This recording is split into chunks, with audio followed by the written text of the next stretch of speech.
he just... He's gonna lunge me.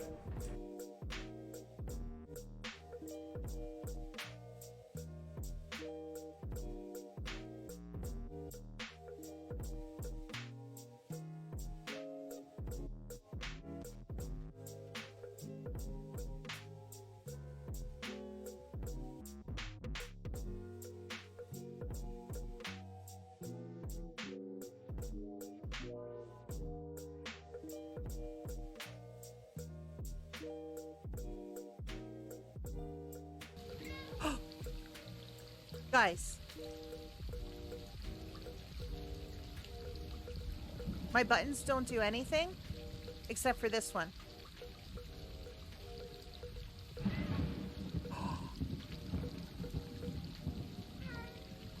We...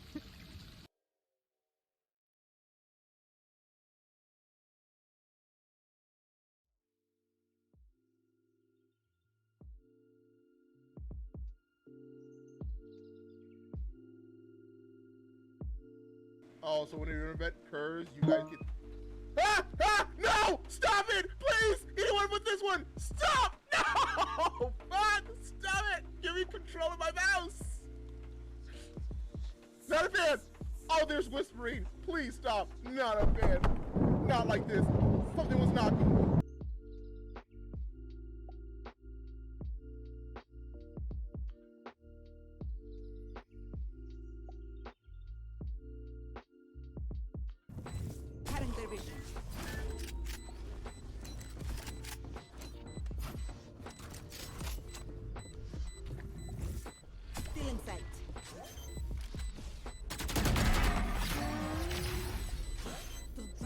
Ooh.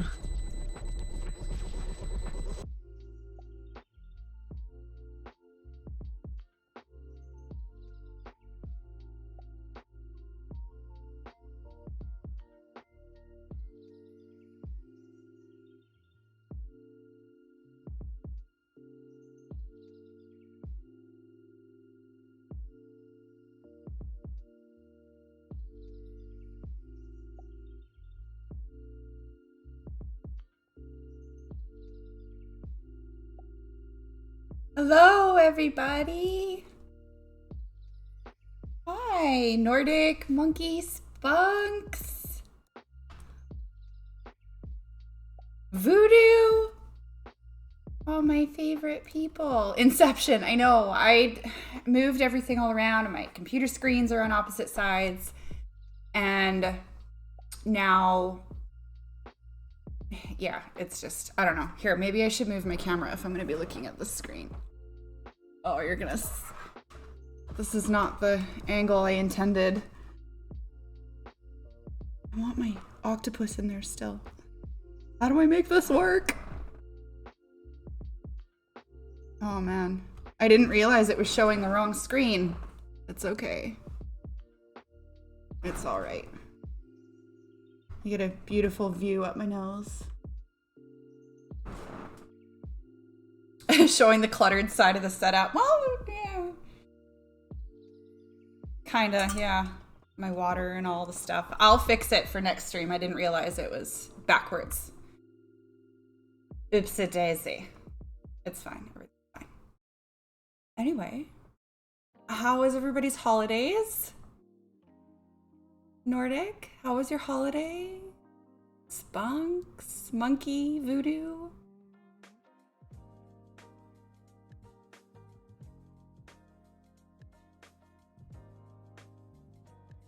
It was good. I'm glad it was good.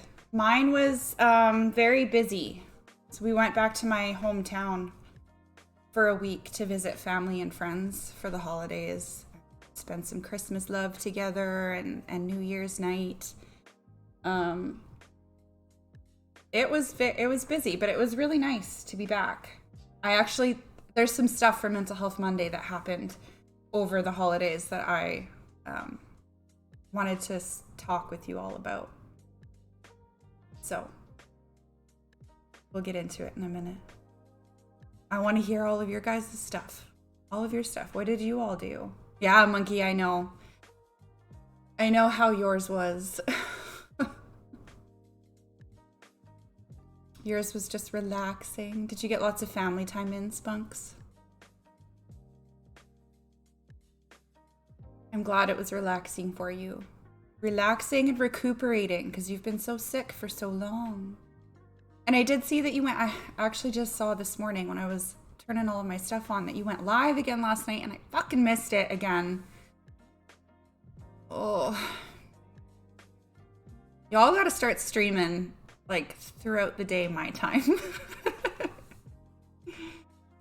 Evenings are so busy for me and I feel so bad when I can't pop in and say hi, I love you.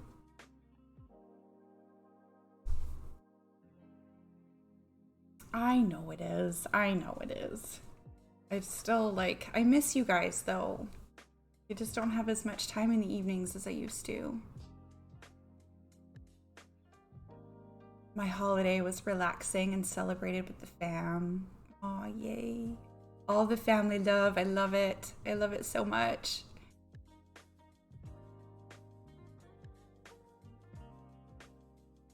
What did you all do for New Year's? Did you celebrate New Year's? It was just my son and I soaked up all the quality time I could. He's 24. One of these days he'll be too busy to spend the whole time with mom. Oh, Spunks. I'm so glad you got some quality time with your boy. I am not looking forward to when my kids are all that old. I mean, I kind of am, but kind of not. Like, when they're gone, it's gonna be so weird just not having them here, you know? It's gonna be weird. One of my twins actually wants to be a chef really, really bad. And so, Boz, hello. Hi, my friend. Happy Monday. Sleep, ice cream, exercise, guns and booba. These are a few of his favourite things.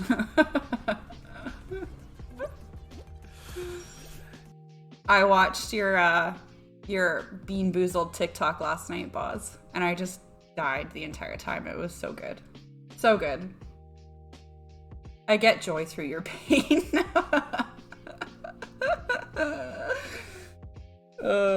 It was so good. So anyway, yeah. One of my twins really wants to be a chef and own her own restaurant when she grows up. And she has decided that when she turns 13, she's going to start a YouTube channel and she's going to cook supper for us every night, the whole family. And she's really excited about it. Yeah.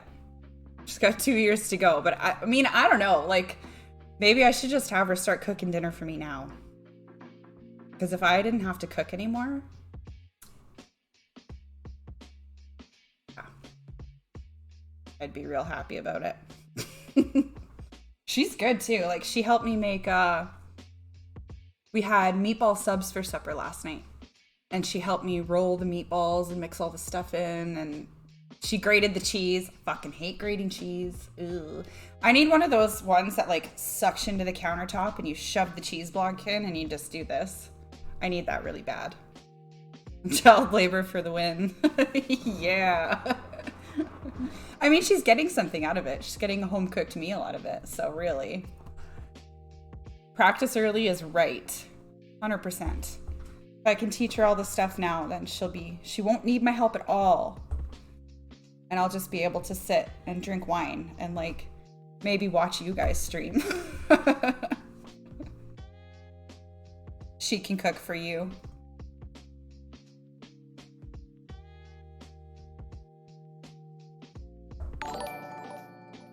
Oh, Boz. Thank you for the Prime sub. I appreciate you. I has this lying around. Thank you so much. Thank you, thank you. What did you do these holidays, Boz?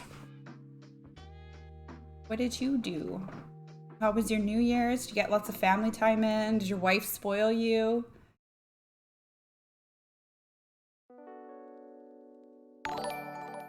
Nordic. Thank you for the Prime sub, Nordic. Oh, I love you guys so much. Thank you. Did you also just have that lying around?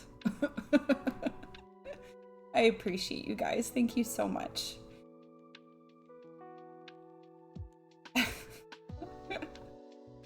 You guys are so kind to me. I love you all.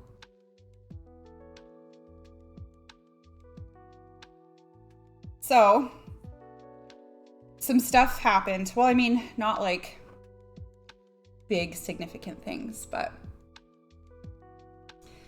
just chilled mainly. We spoiled each other a lot. Worth it though. Aw, so great. Some nice family relaxing time. I love it. But I had it laying there for you all, Nordic. Well, I appreciate it. Thank you very much. Seriously, so much.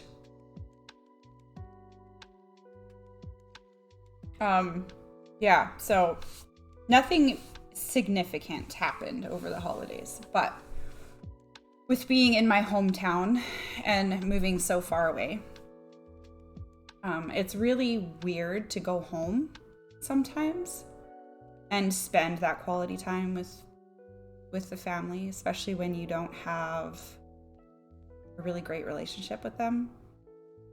And you know, I was really proud of myself actually this time, because normally when I go home, everybody finds out and they're all, I need a piece of your time now, you got to work around my schedule, and or they just want all of my time the entire time. And I did a really good job this time just saying no. Like I have no obligation to spend all my time with you, you know. And I came from a place thinking, you didn't give two shits about me when I was a kid and I needed you. So why, now that I'm an adult, you want my time? You know, I'm not obligated to give it to you. I don't need to give it to you. So I was really proud of myself. I only spent a couple hours with each person. And as soon as I started feeling like, hey, I'm tired and I don't want to be here anymore, I left. I just left. I am sad though that I didn't get to spend more time with my sisters, because I miss them so much. And I actually just found out too that my sister thinks that her one pup has had a stroke. I honestly didn't even know that dogs could have strokes, but she's trying to get her into the vet and I'm so worried. But the part that I really wanted to talk about today was the fact that I saw my dad for a couple of hours for the first time in a year, because I don't think I spent any time with him in the summer when I went down. And both of my sisters have gone no contact with him, like 100% no contact, and it's been that way for 2 years now. I think it's been 2 years. And because of the type of person he is, his brother had gone no contact with him as well.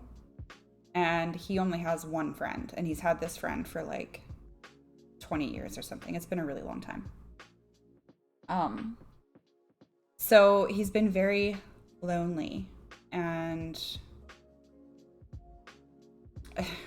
you know, I hope that it's having him reflect a little bit on some of the type of person that he is, and the way he's handled some things, and you know, shown love to us as kids, and treated us as adults. But I don't know, like, so anyway, I went to his house for dinner and walked in the door, and I got this overwhelming sense of just like pity. Maybe not even pity. Well, maybe pity. I don't know. I just feel really bad for him, because in the last year, he's aged so much. Like, he's only 51, but he looks like he's almost, like he's in his 60s. And like gray hair, and just the way he carries himself now. Like, he's sad and lonely. And it was hard for me to see, you know? It was really hard for me to see. And I don't blame anybody for going no contact. I've wanted to for a long time, but I just haven't because I'm not in it anymore, you know? Like, he doesn't contact me constantly. He's not always trying to send me things. He's not giving me, you know, putting me down or on a daily basis anymore like my mom was. And so he hasn't really disrupted my life since I've moved here. And so I haven't felt the need to separate myself and set that boundary for myself with him. I understand why my siblings have. 100% understand. Like, I know how he treats people. I know how he's treated me in the past. And he was doing the same thing to them. And I commend them for being able to take that stance with him because he's such a hard, scary, violent person, you know? With that being said, though, I understand all of the trauma that he's been through and the pain and the heartache and the way he grew up. I just get why he is the way he is. Not that it's not an excuse for him to treat people the way he does, but I just understand, I guess. I have a little soft spot for him in here still. I thought that was a good opener to Mental Health Monday. It's something that I've really been thinking about since I got home. And I think I even said to Mr. Wendigo, like, wow, I feel so bad for him, you know? I don't know. I hope one day he stops drinking and he pulls his fucking head out of his ass and apologizes and makes amends. You know? I feel you. Yeah. I don't know, it's so weird. Like, I don't have that soft spot for my mom at all. Like, it's just, she doesn't mean anything to me, you know? I wonder why my dad is that for me. I don't understand. I don't know. Maybe it's something that I need to think about a little bit.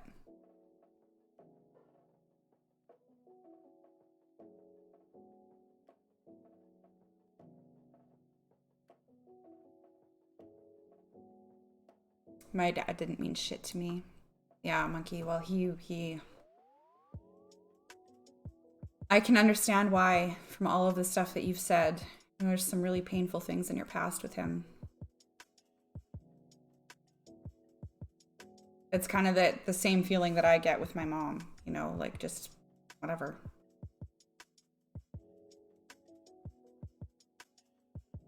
I'm going to turn the music down a little bit because this is really... Is the music really loud for you guys too? Or is it just me?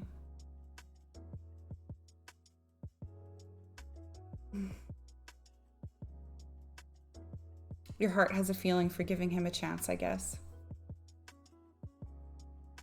I mean, maybe it might, but I just wonder if it's more...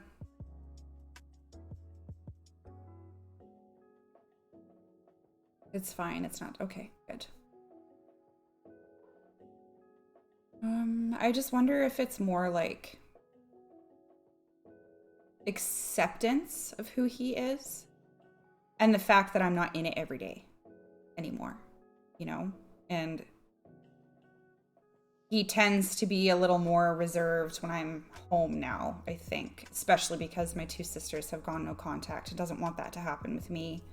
And because we don't see each other very much, so maybe he's just not comfortable enough around me anymore to act the way he typically does. Like, he's got that mask on, that for show face. So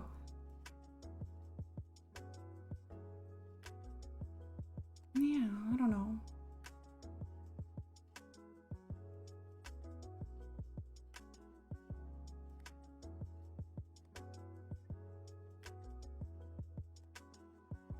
Yeah, he hasn't, like... He texts me on my birthday. It is really frustrating to me, though. Seeing it from another perspective, and as you say, not being in it too much. Yeah,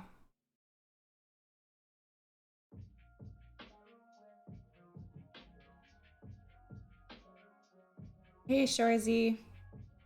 I think it's because he does make regular efforts in your life. It's funny that you say that, because I was literally just about to go on a rant about how he forgets the kids' birthdays every year. See, and he doesn't really make a regular effort in my life, though. Like, I think that's why I'm okay, mostly, with the relationship that I have with him right now, is because he's not, like... He doesn't call to check up on me and see how I am.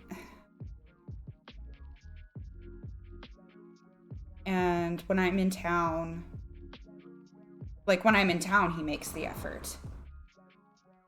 But hi, Coco. Hi, Rose. How are you? Happy Monday, my friend. How was your holidays? I haven't talked to you since I got back. What did you do? Waiting to go. Oh yeah, you're at work now, aren't you? Awful. How come? That's fair. There are definitely flawed efforts.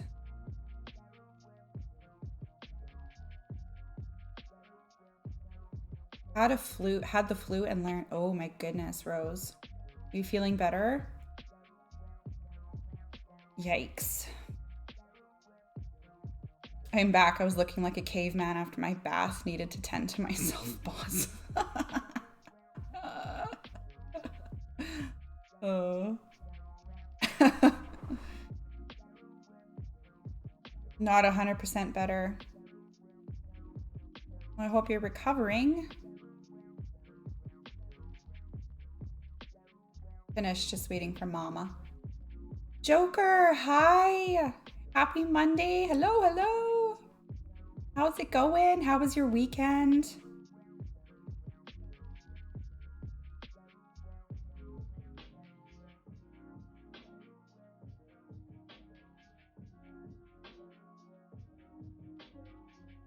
Mr. Senpai, happy Monday. Hi. You can only have happy... Oh my god, let me finish my sentence.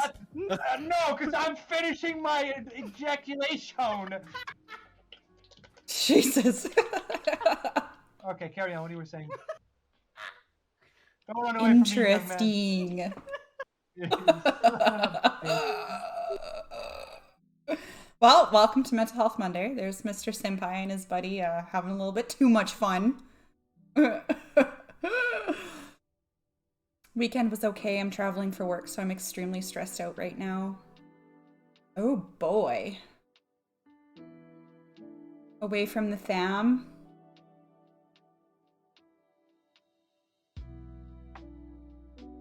You were away for the weekend? Like, how long have you been traveling for? I am an angel and an innocent boy. I don't think any of us believes that, Mr. Senpai. Not even for a friggin' second.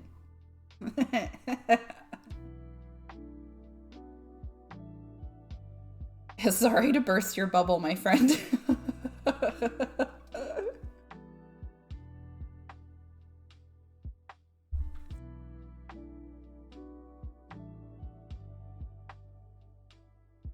I've known you for 2 seconds and I'm pressing X to doubt facts. 100%. Ugh. So good though. His streams are so funny. The shit that comes out of his mouth, I swear. We're against you though with love, Mr. Senpai. We're against you with love. Travel starts today. Weekend was just hanging out at home. How long are you gone for?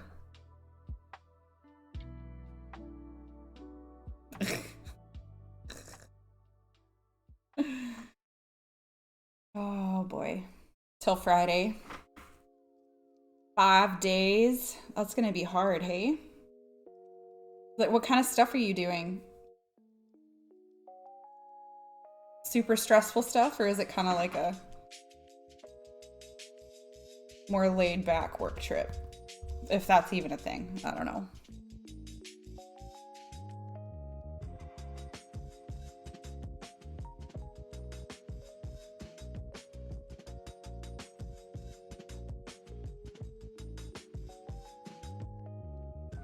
So for today's Mental Health Monday, we don't really have a script or a set thing. This is what we want to talk about. I just kind of thought that after the holidays, you know, the holidays can be really rough for some, and maybe today would be a good day to talk about some of the things that happened and just let it out. Get it off your chest, you know. Maybe the exhaustion you feel. Voodoo, thank you for the biddies, my love. Thank you so much. I appreciate you. Thank you. Holidays are rough, but we'll get through it. Yeah. Holidays can suck. I know for me that the last couple of years, these Christmases haven't felt like Christmas. Like, at all. There's just no magic there. Glad to be alive for sure. All the support I got since December. Yeah, you've been going through some stuff, hey, senpai? Had a rough go lately. I know a lot of people have said that too, like especially this year. The holidays just didn't feel Christmassy or magical like they normally do, you know? Mental institute for 2 weeks. You gotta do whatever you gotta do to get better, right? And I really hope that the help that you received in the facility was helpful. I know what you mean. I felt that too. Like I put it down to getting old and shit, but I don't know. Maybe it's the state of the world. I think for me, it's the fact that I know it is going to cost me exponentially more every year to make it a good Christmas for my kids.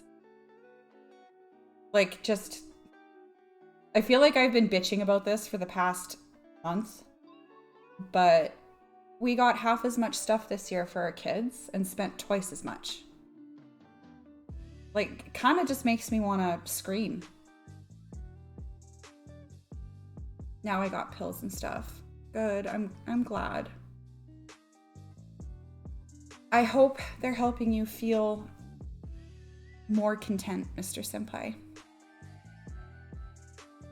I work for a company that makes that automates water treatment equipment. I work for a company that makes automated water treatment equipment. We sell stuff to big ethanol plants, big power plants, and also city water plants. I'm a programmer, so I make the automated stuff do stuff. Traveling to help start up equipment at a city. Oh, that's fancy. That's funny because I've actually never even thought about like that piece of water treatment. That's cool. That's so cool. Prices do be crazy too. Fuck. Yeah, it's freaking insanity. Mr. Wendigo and I actually just went out for dinner for like a date night on Friday. And we went to Mr. Mike's. So it's not super fancy. It's more of like pub restaurant style restaurant. $150 for 2 beer each and a steak each. Like, oh my God. Are you kidding me? Ugh. I just need to be myself though. Yes, senpai, you do. Live genuinely and authentically to yourself. I didn't ask you anything, Joker. No, I was kind of like, I just kind of said, I've never actually thought about that part of the water treatment stuff, like the programming part, and just, it's cool. It's interesting to me. I got Domino's pizza for my birthday meal. It cost us 60 pounds for 3 pizzas. Insane. Oh God, I fucking know. I know. For 3 pizzas here at our cheapest, so not the cheapest, but like the second next cheapest, it's like $80 for 3 medium pizzas. Like, oh my God. My power bill this month got insanely high. I usually pay $150 to $200 a month, but this month it's $1,100. Oh my God. Oh my God, that is insanity. And I thought my gas bill was bad. Holy shit. That's nuts. That's nutso. I actually just like, normally our gas bills, especially in the summer, because we don't use the furnace and we have a gas stove, like a gas oven thing. So that's the only gas we use. In our barbecue, we have a gas barbecue. So in the summer, I'll pay like $100 a month for gas. In the winter, it's normally around $200 a month for gas. This last month's gas bill was $400. Like, oh, and hot water. Yeah, and hot water. But still.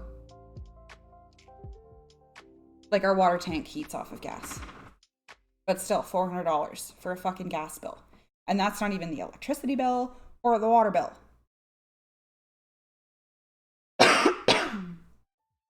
3 times in 1 month. A lot has to do with Ukraine conflict and EU having a power crisis. Olive, good morning, my love. Happy Monday. Thank you for the biddies. Do you see the eyes?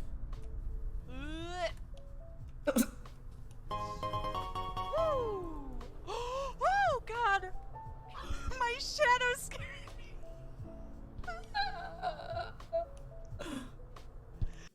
Oh my goodness. I hope your Monday's going super awesome, my Olive.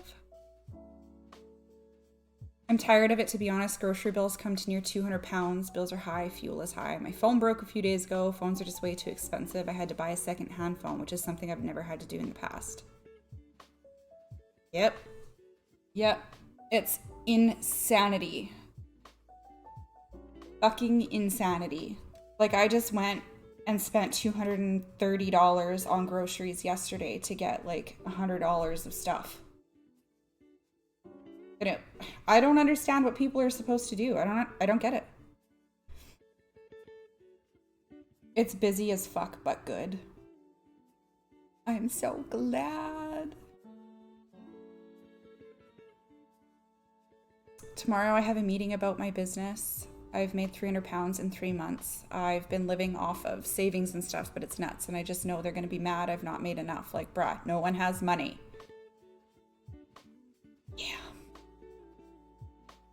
Yeah, I know. I get a set amount of money every month for child tax. And every frickin' penny goes to bills and groceries. Like, I have nothing left over after for anything. It's insane.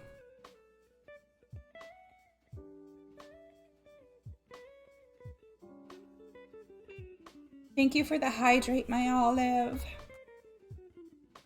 I hope the rest of your Monday goes super smooth. Can't wait to hear all about all the hard work you did today.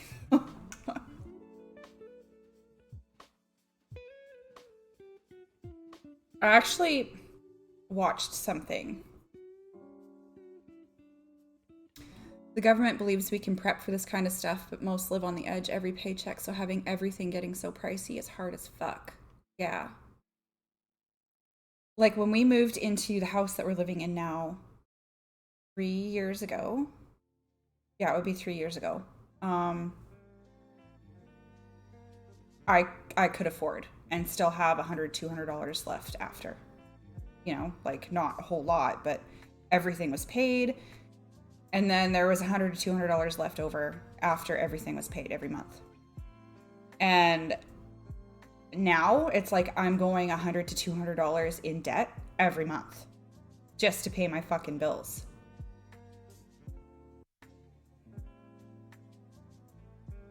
It sucks, but I'm optimistic. Me too. At the end of this year, I'm gonna be fucking rolling in dough. I'm manifesting it and bringing it into my life. I hope you have the most lovely Monday, my friend. Back to work for me. I can't wait to bitch about work too. It's not that bad. Oh, I can't wait to hear all of your bitching. Monkey either. Monkey can't wait to hear it. Our electric rates have doubled. You can't prep for that. Yeah. You just can't. And like, especially when minimum wage isn't rising with inflation. So people who are just living paycheck to paycheck are now living less than paycheck to paycheck because they're making the same amount they were 3 years ago, but prices have increased 3 times, you know? Pro karaoke singer? Probably not. Probably not. Just cancel your Disney Plus, right? Like, the stupidest fucking thing I've ever heard in my life. Holy hell. Janny Banani, hello! Happy Monday. Torkov. Do people use bot still? I don't think You so. play Torkov? My man's, you're just old. Yeah, dude, I'm old as fuck. Shim calling you Oh, out. yeah, I forgot. I have you.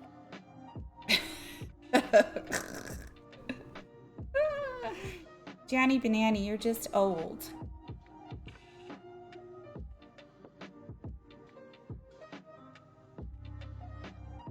%, hence why so many workers are striking in this country. The best part is the governments are demolishing strikers as opposed to trying to meet them in the middle and negotiate, calling them greedy. It's amazing. I fucking know, like, I just want to choke every politician right now. So angry. I just don't understand. Like, why do you not want people?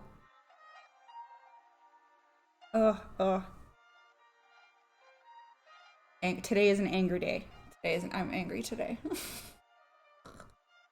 But what Shorzy said before, like, well, just cancel your Disney Plus subscription and then you'll be able to pay for the extra $100 worth of gas it costs this month. The $7 I save on my Disney Plus subscription is literally 4 gallons of milk. Or 1 gallon of milk. That's it. Ugh. Beep boop boop bop. Beep boop boop beep bop. Beep boop boop beep bop. Beep boop boop beep boop bop. Hi, Riz. Happy Monday. Hi. Janny, Riz, how were your holidays? How did everything go? Look at my little ghost dance.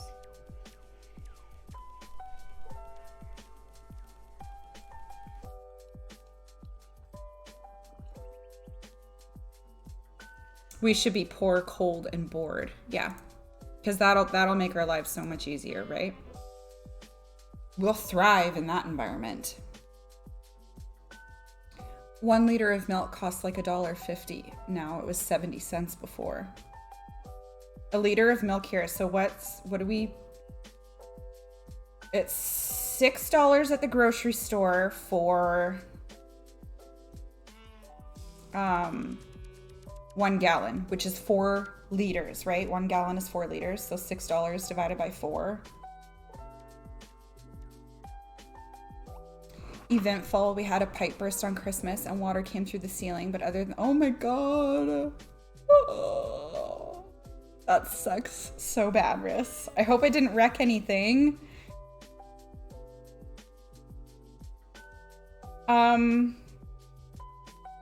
How my holidays were good. We went back to my hometown for a week to see some family and some old friends, and it was a lot of fun. It was awesome. Money shouldn't be a thing for survival, so food should be compensated in some kind of way, I believe. I 100% agree with you. I don't think that we should be spending over 50% of our paychecks to feed our family. You know, like Great. Now food you're is a two. basic necessity. Jaws! Happy Monday. How are you? How's it going? Sorry, I wanted to wait till that clip is over. How were your holidays, Jaws? Jaws? I'm good. I'm well. Angry today because now we're talking about money and bills and food and canceling Disney Plus subscriptions because we shouldn't have fun if we're broke.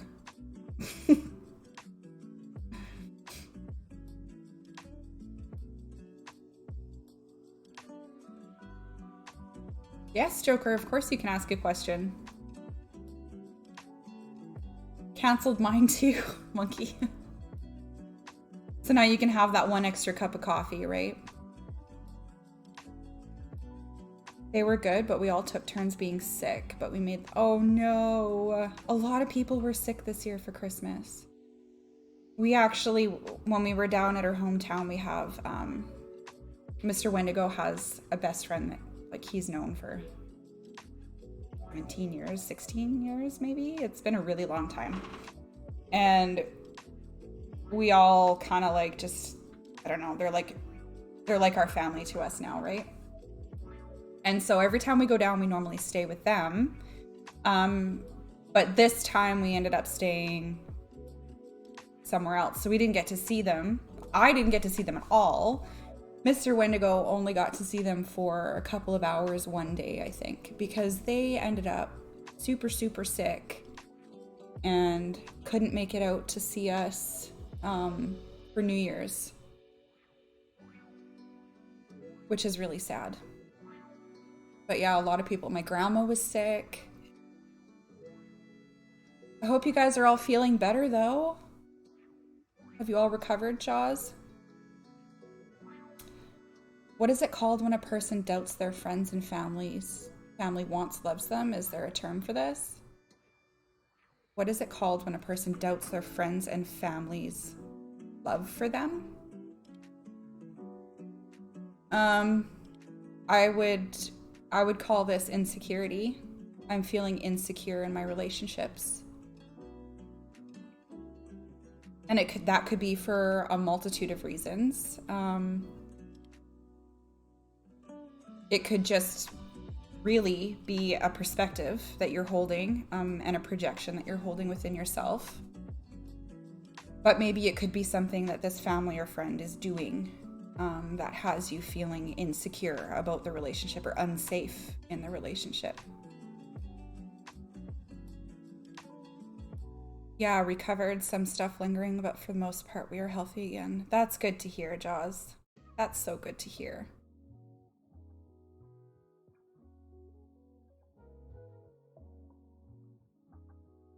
Do you want to, like, could you elaborate a little, Joker? Is there something going on that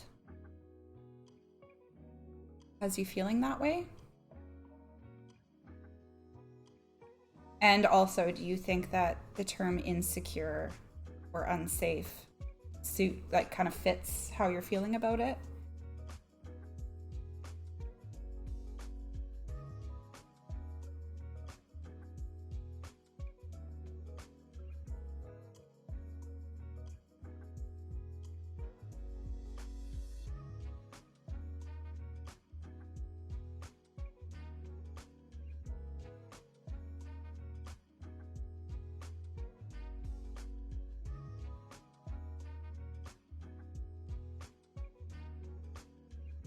Oh gosh.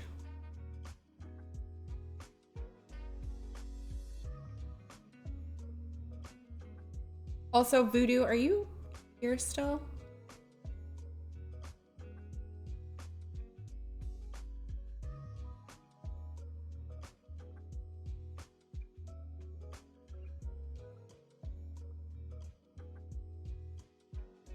Your Discord, under social interactions, there's a general chat and a safe space. There's like, I don't know if my Discord's being stupid or if there's this, it's a setting in your Discord, but it's got like this permanent notification thing on it. On the 2 voice channels. And I can't get rid of them, and I click on them and I just join a voice channel and then the notification doesn't go away. I don't know, walls are going up and I do and don't want to talk.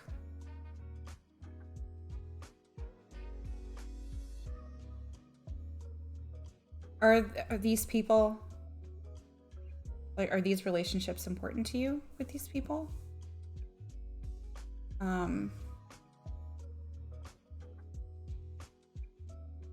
Are you not wanting to talk because you're feeling all in your head about it and maybe you're just making this all up? Or is it maybe just not a safe conversation to have with these people? In social interactions, general chat and safe place.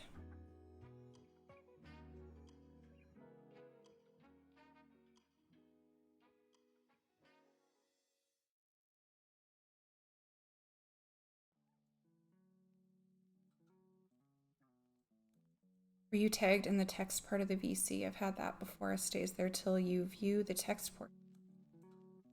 Okay, I'll try that after. You're actually, I think, come to think of that, you're totally right, Spunks. I've had that happen too. Don't know why I didn't think of it this time. Thank you. That's okay, Voodoo. It's okay. It's fine. It's totally fine. I just wanted to know if it was like a setting or something on your end or what, but I think Spunks might be right. That might be what it is.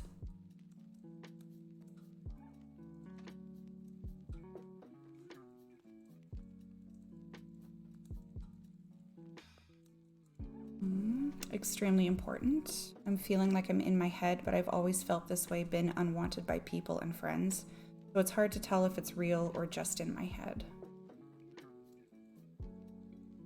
So something that I found that really helps me to feel a little more secure in the relationships with people that I care about is when I am feeling insecure, going to this person and just saying, this is how I'm feeling today about this. I'm feeling not wanted or maybe not loved enough, or how can we work this out together? You know, especially if that relationship is really important to you. This person deserves to know then. And if they care about the relationship in the way that you do, they will do their best to communicate with you and help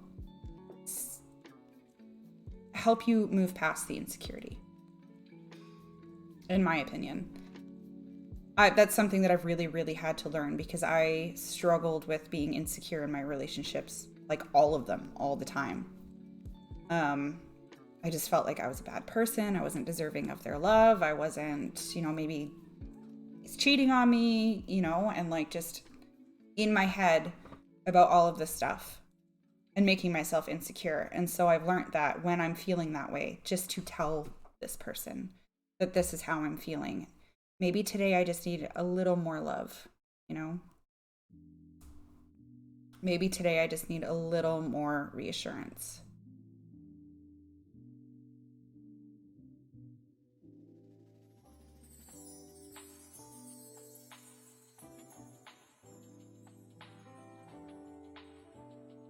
Honestly, I don't know if I'm important to them. These friends are all friends with each other, and I feel like I'm pushing myself into the group.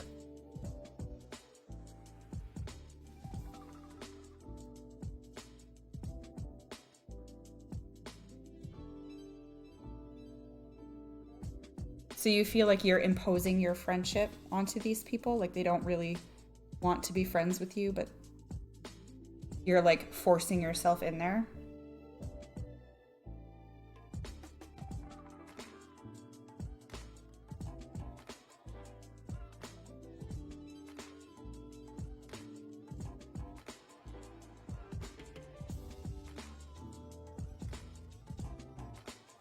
Honestly, from my perspective, they probably wouldn't be friends with you if they didn't care, if they didn't want to be your friend. right?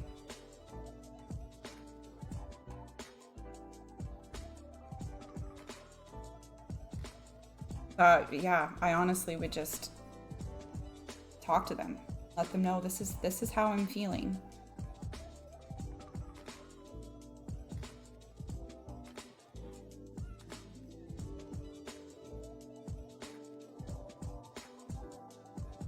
Some will be more receptive than others. Some of them won't want to work on it. Some of them won't care about having you or helping you to feel better. And some of them will. And I think that's maybe where you need to make the choice about who the friends are and who aren't. You know? Alice the Ripper, hello. Happy Monday. How's it going?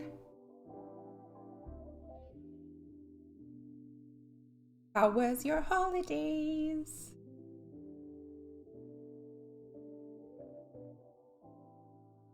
Welcome to Mental Health Monday. We're just kind of sitting and chatting today. I'm glad you're doing good. I'm doing well too. I'm doing really well today.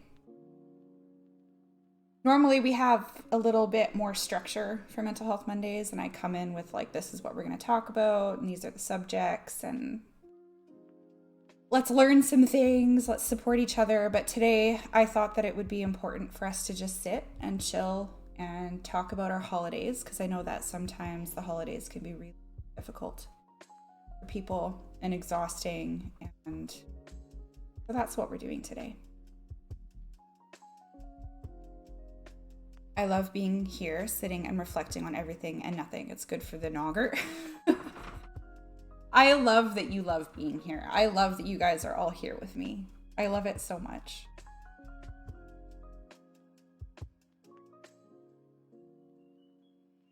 You know, these Mental Health Mondays too really make me think as well. I learn new things every time. And I have like a whole list of things that, ooh, this popped up. That triggered me. This is stuff that I need to work on. I'm waiting for my laundry to get done so I can put my confidence on. I love that. It's so interesting how clothes can change the way you see yourself. Like the confidence it can help you build. Like you can just feel better when you put on this specific t-shirt and jeans that hug everything the right way. And you know, I get it. That's awesome. Do you have any New Year's resolutions? I don't. I didn't think of any. I honestly, from my own perspective, I don't do New Year's resolutions because in the past when I have just been setting myself up for failure. Because I'll start the new year like, this is what I want to do, and I want to do this, and I want to do this, and then I won't actually accomplish any of it. And then I'll be really upset and pissed off and mad at myself for not doing any of those things. So I just don't do New Year's resolutions anymore. Alice, thank you for the follow. Welcome to the community. I appreciate you. Laundry needs to finish so I can go put the full face of makeup on. I love the full face makeup days. I don't do them very often, maybe once a week. They're a lot of fun. What about you guys, actually, Riss? That was a really good question. How do you guys all feel about New Year's resolutions? Do you guys have any? It's not what you think full face is. What does that mean? What is it?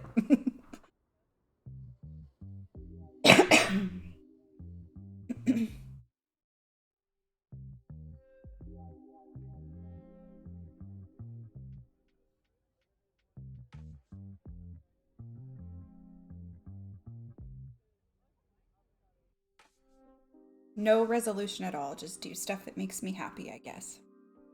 I love that, Nordic. Up the self-care. Yes, that is a great, great, great thing.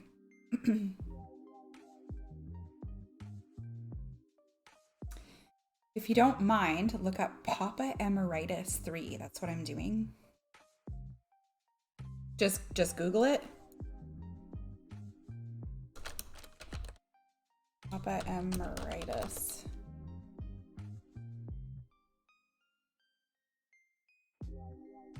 Ooh, that's cool. Can I show it on here? You mind? I feel like I'm the same. I put too much pressure on myself to accomplish them, and then I never do. But this year I made some realistic ones. It's such a hard feeling because it's like, it's even more disappointment because you start the year feeling like I'm going to invest in myself. I'm going to do all these things. I'm going to do the self-love. This is how I'm showing myself I love myself, right? So these are the resolutions that I have. And then by June, 6 months in, you're like, oh, I guess I'm not that important because I couldn't figure out how to make these things happen for me. I couldn't invest in myself enough. And that's what it was for me every time. It was like severe disappointment in myself that I couldn't upkeep all of these resolutions because I'm just not important enough, you know? Money keeps falling out of my bed. I want money to fall out of my bed. Is this a bad thing, Alice? This can't be a bad thing. Bad Nintendo. Hi. Channel points don't work on the screen. I'm really sorry. This is our Just Chatting Mental Health Monday stream. And so channel points are turned off for these because some of the topics we talk about are really, really sensitive. And channel points can just kind of like interrupt the flow. So I'm really sorry. Okay, so this is what they're doing for their makeup today. I love it. So freaking cool. So, I wish I was that good at makeup. I wish that I could do stuff like that. Alas, I am not. And I don't care enough to practice. I'm going to try to not be so hard on myself. I had it in my head that I always need to be perfect because that was how my mother raised me. Going to try to take more breaks and celebrate small accomplishments because every little thing I do toward whatever goal I have is a step in the right direction. Chris, I love that for you. I love that so much. I think this New Year's resolution is the only one everybody should have. Whatever that looks like for you, right?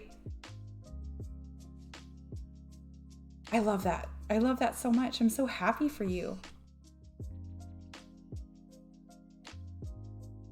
I also just want to make healthier choices in terms of food, rest, self-care, etc. Yeah. Those are all so really good. And I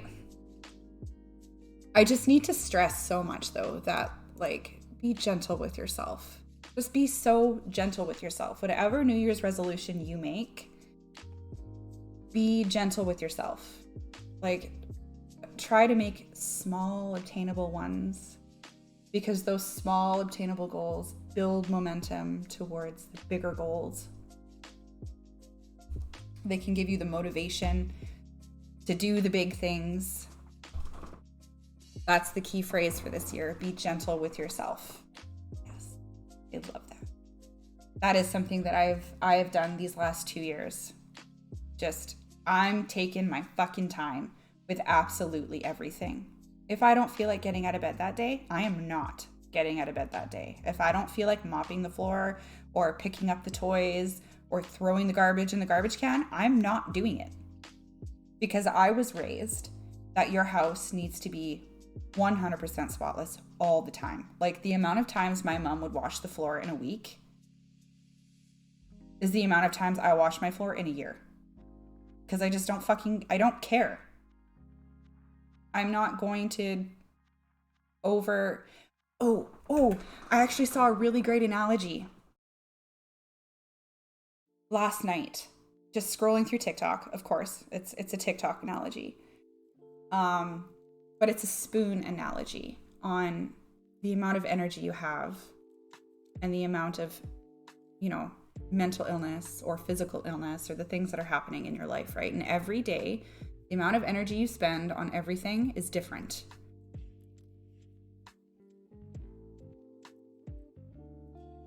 Oh, Alice, thank you for the lurk. Have a wonderful Monday. I appreciate you so much. Thank you for being here. Thank you for the follow. This year I did promise myself to be easier on myself and not push past what I know is my limit. That is a really good one too, Spunks. So good. Don't push yourself more than you have to. Like, just be very gentle with yourself. Take the time to rest and relax. Somebody might come over and pull the furniture out and find that piece of dust mist under it. Oh my God. So when we lived back in my hometown, whenever my grandparents came over, because my mom's mom and dad, well, not her dad, but her mom, 100%, just would come over and be like, why are there toys on the floor? Why haven't you done laundry today? Why is breakfast still on the counter? Like, I have fucking twins. I don't sleep. That's why. That's why. Any other time, my house is fucking spotless. But I, like, you know, I don't know. And it just, like, my mom would just show up and do the dishes, but not just be nice to do the dishes and, like, be kind and helpful. It would be like, your place is so dirty. I'm doing your dishes. Why can't you keep up on this stuff? You know, like, it was very condescending all the time from both of them. And so even when I was in a place where they couldn't just show up anymore and do these things, I had all of this, like, I had put that responsibility on myself to upkeep those standards. And it was fucking exhausting. I was miserable because I felt like I just was doing everything all the time just for everything to be messed right up again, because I have a house filled with 6 people and 2 dogs. And I just, like, these last 2 years, I've just stopped doing it. I was raised the same way. I used to work myself to death to try to make everything look spotless, and it has taken me years to just say, F it. Yes, Riss. I'm so proud of you for being able to do that. It is so hard. It's so fucking hard. Their voices were still in your head. Yeah, they were. And still, even to this day, sometimes they are. And I have to push past that and go, no, I'm fucking tired. I don't want to. So I'm just not going to do it. Right? And I think the big part of this is the societal standard that women have to keep a clean home. They have to raise the kids. They have, you know, and so society plays into these gender roles. And our moms and our grandmas and stuff took that on themselves and lived by these roles. And so now they're feeling like you're not doing your job if you don't live the same way they did, right? When my mom's son was 5, I finally told my mom she wasn't welcome When my son was 5, I finally told my mom she wasn't welcome anymore. If you don't like the toys on the floor, just don't come. You won't see them, not your house, not your standards anymore. Yes. So proud of you. I'm so proud of you. That's fucking awesome.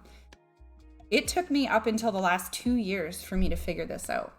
And I'd say probably even the last year to really, really be okay with the mess. Even though they couldn't show up anymore and judge me for it, you know? And I know nobody here, the people that I've surrounded myself with here in the city I live in now, don't care. They don't care. They come to my house and I go, please excuse the mess, it's trashed from the holidays, whatever, you know? And they're like, I don't care. You don't need to say that to me, you know? And they do the same thing too, though. I go to their house and I'm so sorry it's a mess. I'm like, I don't come to your house to judge the cleanliness of your house. Ever. I never have. I never will. I came to see you. I don't care about it, you know? And if I see that you're struggling and you need a little help, then I'm just gonna fucking do it with no judgment. you know? And so in that, I think with building the relationships that I have and realizing within myself that I don't care what all of these other people's houses look like. So do they really care what mine look like if they come in? Like those toxic people that did care are no longer around me. So I don't need to worry about this anymore. Right? It made it easier for me to like separate myself from their expectations and how I felt obligated to live by those expectations. It's been very freeing, honestly. Very empowering. I am so proud of you, Spunks. And Riss. I love it.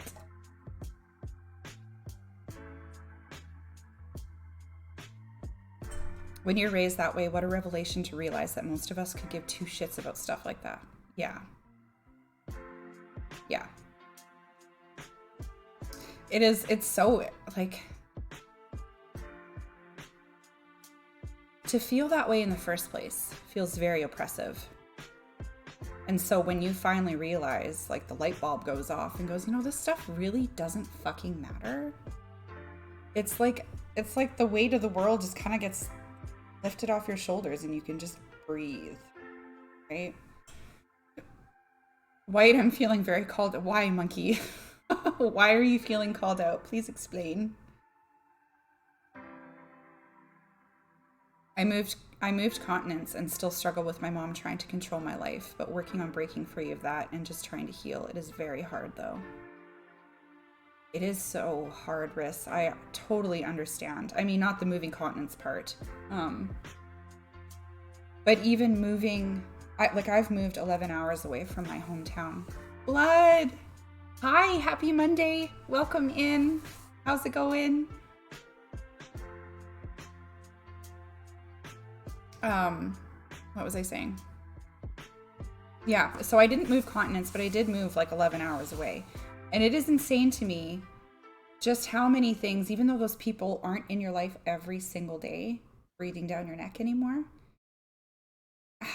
it's crazy to me how much stuff we actually subconsciously bring with us from them and the standards that we still live by because of the way we were raised, you know, even though you're like, it's stuff you don't even realize, you don't even know. It's crazy. Money, hi, thank you for the lurk. Happy Monday. I hope your weekend was awesome.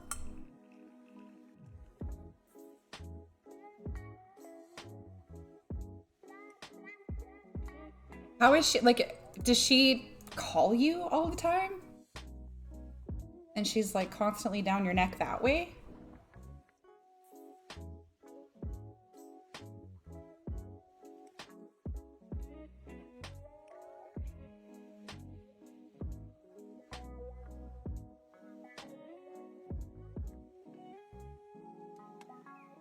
I honestly am kind of glad that I don't have constant contact with any of my family members anymore, because it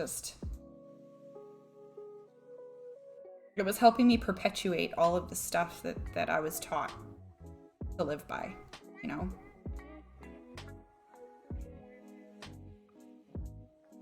And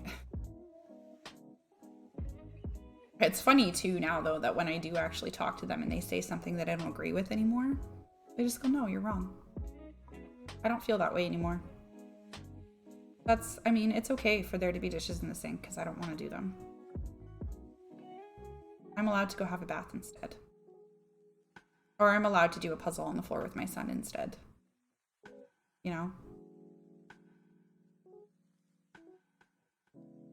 It's actually really frustrating to me how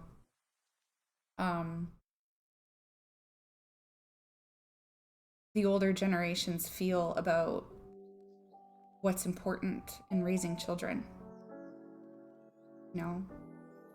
Like, can you not see how fucked up we all are from the way you raised us? And you want me to do the same thing to my kids?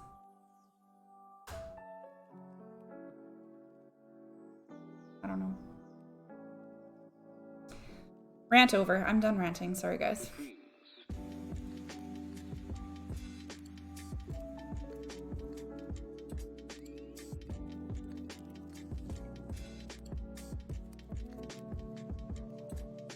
It's also my fault because I used to call her to tell her things because I wanted her approval. But she would just twist something positive into a negative, or when I say I want to cut my hair, she'd call and tell me not to because I'll look ugly and my face will not look good with short hair, and the snide remarks about weight and stuff. Oh my god, Riss, I'm so sorry. That is terrible. And you know what? No, Riss, it's not your fault. It isn't your fault.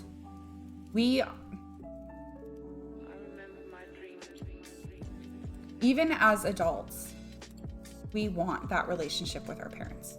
We want those people to just unconditionally love us no matter what. Always. We want those relationships, right? And it's not your fault for wanting that. It's totally normal. 100% normal. And I've actually found that once realizing that I wouldn't ever have that unconditional love, that supportive relationship with my parents, that I went through a grieving process with them. I grieved those relationships and what I thought they meant to me. The worst part of it is that when I called her out on it, she will get angry and say things like, well, I guess I'll just never say anything ever again, and stupid shit like that. Oh, Riss. Can I be frank? Can I say something? Pagan!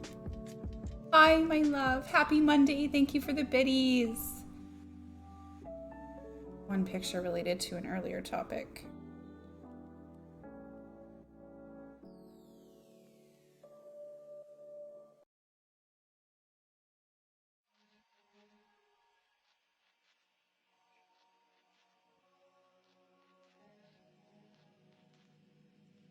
Which topic was this? I don't remember exactly what we were talking about, Shorzy. That is good, though. I do like that. I'm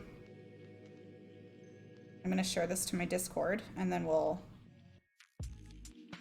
bring it up and look at it.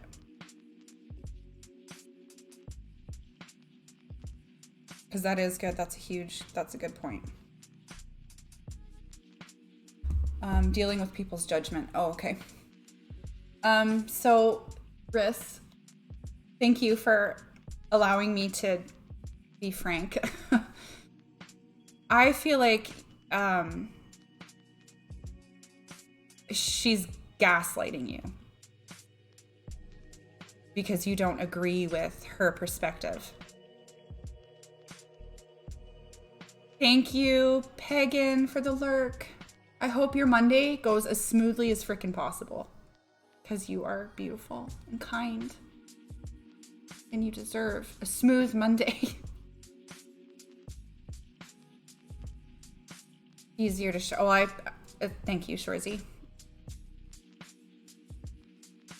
Yeah, so Riss, I feel like, especially in that instance, if you're disagreeing with something she's saying and you're telling her, like, this doesn't make me feel very good. Like, please don't say these things anymore. And she's just like, well, I guess I'll never say anything ever again. It's like,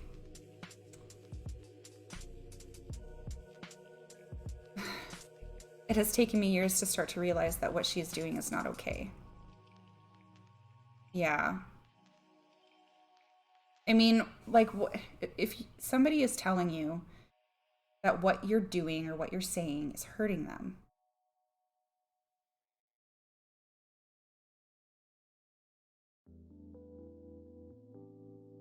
I don't understand why the reaction has to be, well, you're the bad guy then.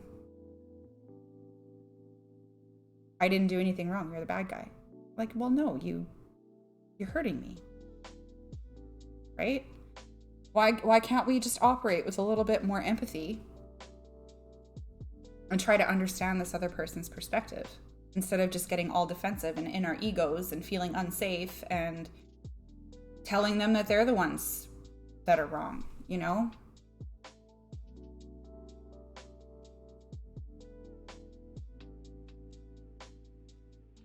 Yeah, Riss, I really hope that you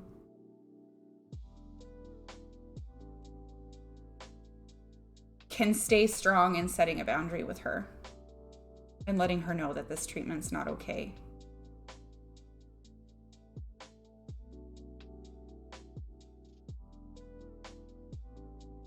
It's funny too that it takes us so long to realize that what these people are doing are not okay.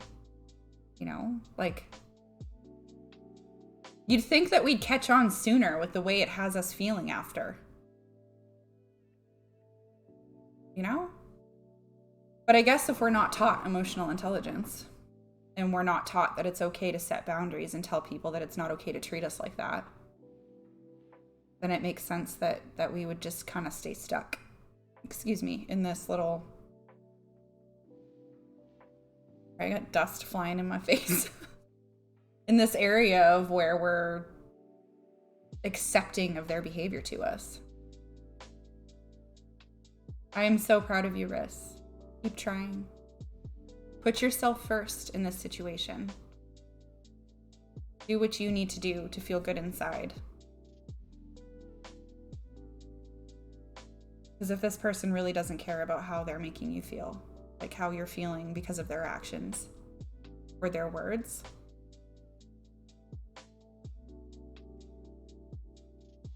not worth it. Not in my opinion, it's not worth it.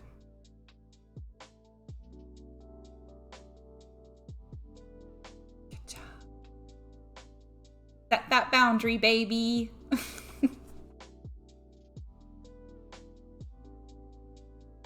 Monkey, you said that we were calling you out. Can you explain? Because you didn't explain. Oh, your house. You did explain. What did you think we were saying? That you need to clean your house? Because that's not it. That's not what I'm saying.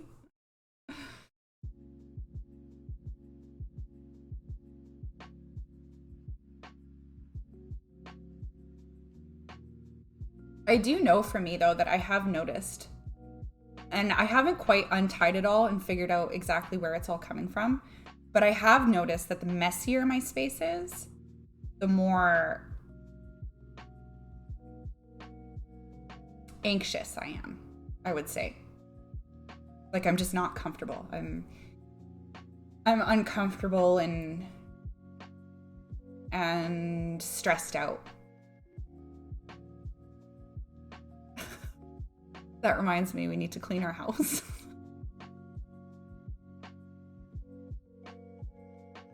You do you, boo.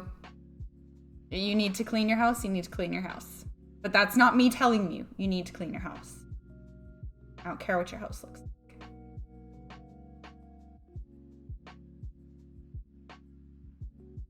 I often wonder if the reason why I feel so uncomfortable when there's so much stuff on the kitchen counter or there's toys all over the floor is still a thing that's perpetuated from my past of all of this negative feedback that there can't be toys on the floor and there can't be garbage on the counter and there can't be dishes in the sink and there can't be dust on the bookshelf, right?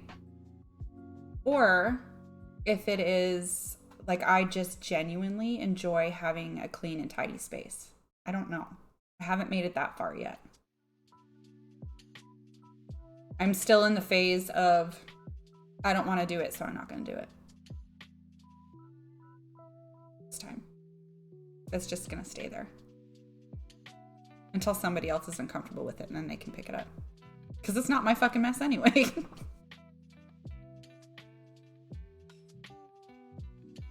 So, Shorzy shared something. Where is my disc? There it is. In here. I don't know how well you guys are going to be able to see that. Can you guys see that okay? It's kind of hard for me to even read here. Maybe let's do this. Is that better? So this top portion says what we're thinking. Everyone watching me and judging me. And that's our insecurity, right? That's us being concerned with what everybody else thinks about us, how they view us and who we are and what we're doing, right? And then what is actually happening is everyone is focusing on themselves and worrying about their own problems. So really, I guess a great way to explain this would be you're walking into the grocery store, right? And you're feeling all self-conscious and I need to think about this for a minute because I had an analogy in my head and now it's gone.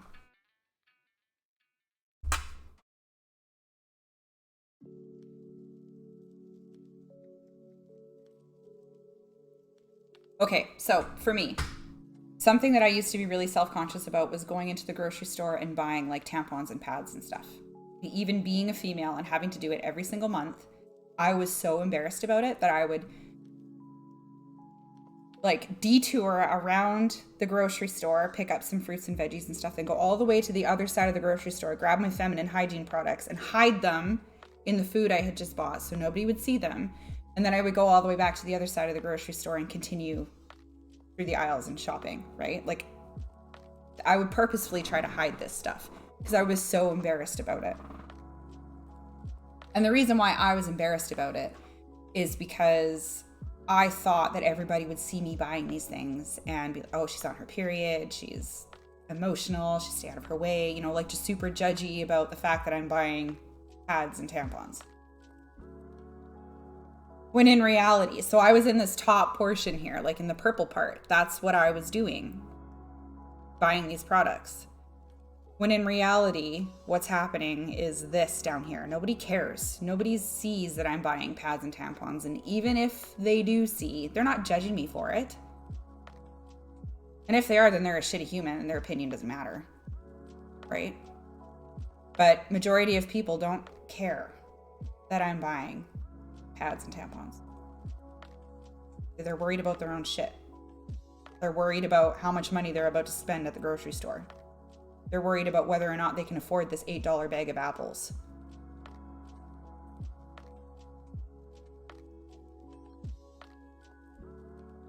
Does that make sense?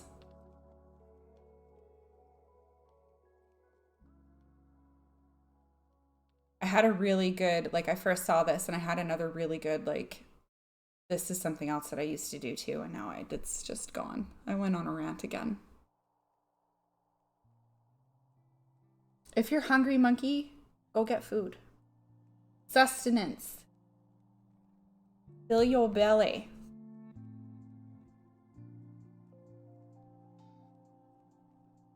And I've really learned through this last little while that it doesn't fucking matter what other people think. It never matters what other people think. They're worried about their own box of tampons under the lettuce, so what people are thinking about them wearing a ponytail. Yeah, right? Right? It's so sad that it takes us so long to figure this shit out. Like, we're always worried about what everybody thinks about us all the time. And it's just not, nobody's thinking about us. Nobody cares. No? Right now, I'm really trying to figure out where to walk the line of whose opinion matters and whose doesn't. So like the general Joe Blow on the street, the person I've never met before in the grocery store, I don't give a shit what their opinion is of me. Could care less. But within my own personal relationships, because I'm the type of person who I don't want to do something that hurts you. And if I do hurt you, I would hope that you would come to me and tell me so that I don't do it again. But I'm currently in the middle of trying to figure out who those people are that matter. You know, like, I mean, of course, there's my family, the people who I live with in my home. But literally anybody else outside of that, I'm struggling to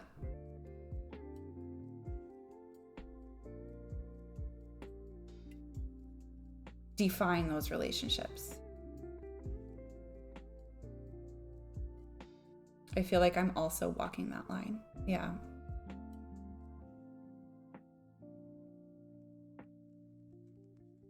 Yeah. Especially the difficult ones. Like the ones with like with my grandparents right now. It's because they helped raise me because my mom just was non-existent. Like she just wasn't there. And my dad was extremely unsafe, like violent, alcoholic, drug user. And so I spent a lot of time at my grandparents' house.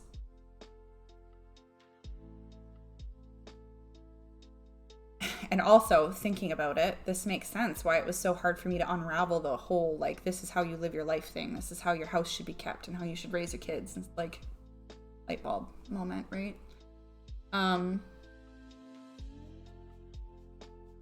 But like, when do I draw the line at what opinions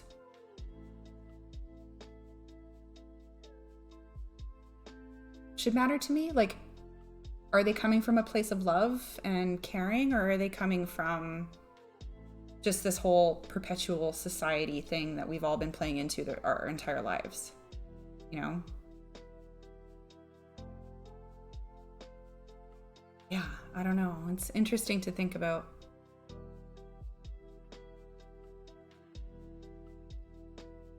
I guess I'm still learning on where boundaries need to be set and which boundaries and with who. Like, I feel like I've done a really good job in setting boundaries with people whom I know aren't healthy for me, aren't good for my mental health or my children, or, you know. But the ones that are like kind of, yeah.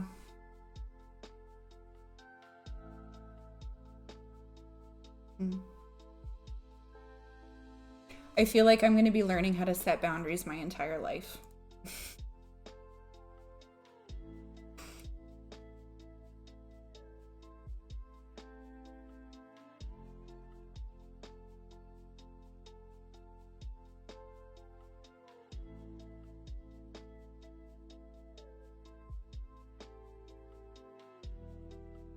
I actually, for a little while there, was kind of living my life by the guideline that I really don't care what anybody thinks at all. Like, I don't care what my in-laws think. I don't care what my parents think. I don't care what my friends think. The only people who I've cared about like that were my kids, you know? Like, not even my husband for some time of it. You just don't. Hi, Chameleon. Happy Monday. How was your holidays? Welcome in. Welcome, welcome. Not just for others, for yourself too. About what? Boundaries? So when I say setting boundaries, I mean setting boundaries for myself, not for other people, but for myself, because I can't make anybody follow these like guidelines that I've set out for you to have any type of relationship with me. You can choose whether or not you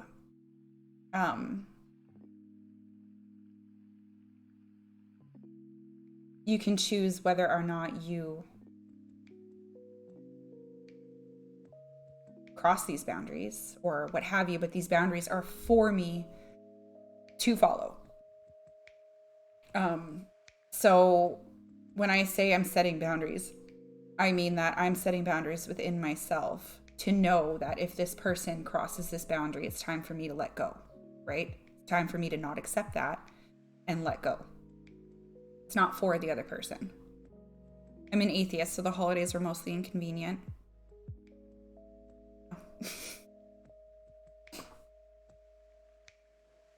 The holidays just didn't feel like holidays this year. They were not festive. They were not. Sucks. I care what other people think, but only the positive. I will accept constructive criticism, however. And I think that takes a very strong person to be able to do voodoo. A very, very strong person. I think it depends on where the constructive criticism is coming from. Also, though, like, if I were to receive constructive criticism from my mom, I'd be like, fuck you, I don't. Your opinion literally does not matter to me. You are not a healthy person. You're not a kind person. I don't, like, your opinion's your opinion, but I don't care. But if the constructive criticism were to come from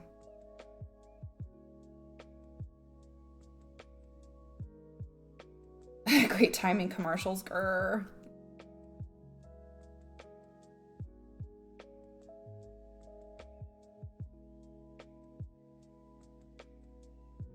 For you so that you can be consistent, and also so you don't get taken advantage of. Are you back from commercial? I don't see when commercials are happening. I guess I could probably do this.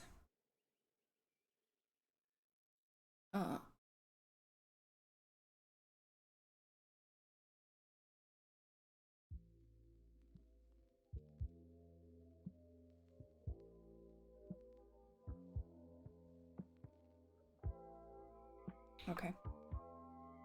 Welcome back, Chameleon.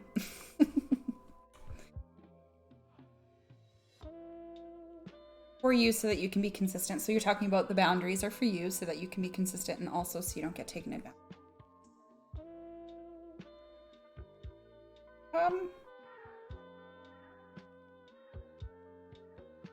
Yeah.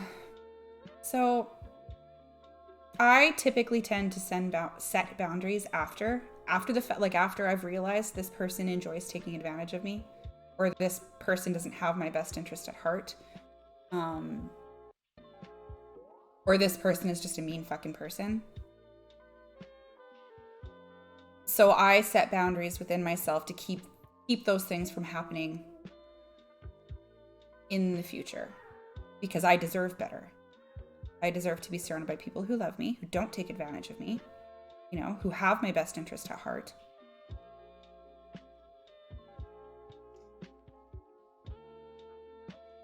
Yeah.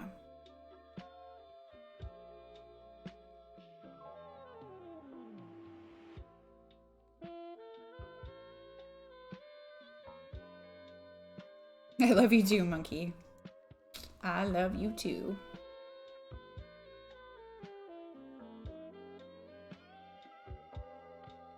Wow, this sax music is something else, huh? I don't think I like it.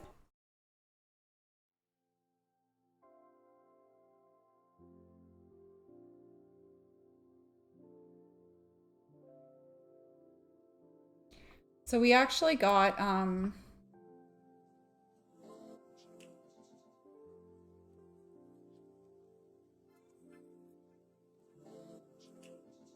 Monkey was actually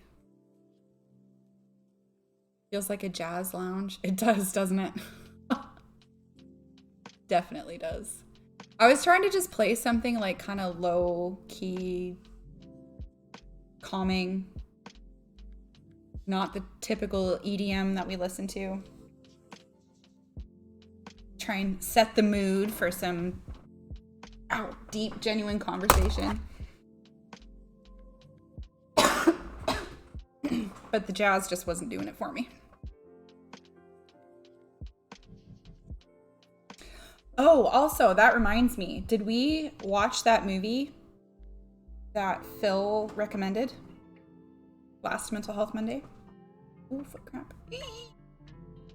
Emily, what the heck was it called? I can't even remember now. You did, monkey? How was it? Did you like it?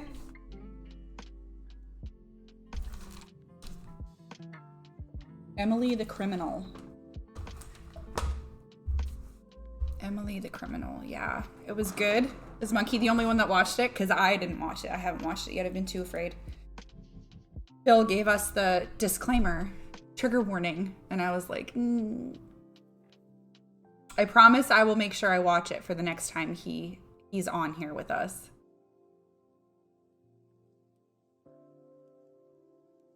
I think I had to leave and missed most of. Oh yeah, you were, yeah. So the last time Phil was on stream with us, he recommended we watch a movie called Emily the Criminal. And I have still yet to do it, but Monkey says it's fine, so maybe I will.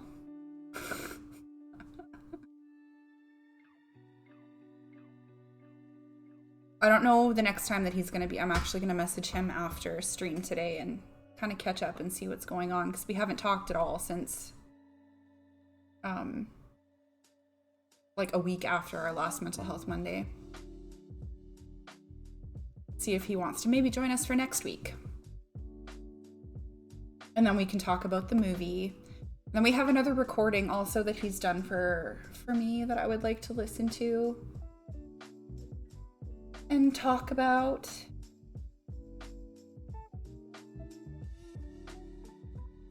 You say it's fine, Monkey, but I'm still scared. Like,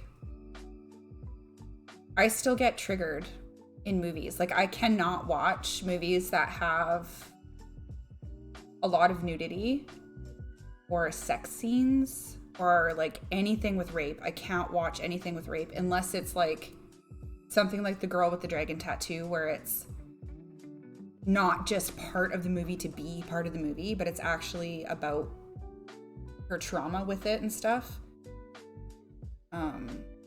Yeah, so I'm scared to watch it regardless of whether or not you say it's okay.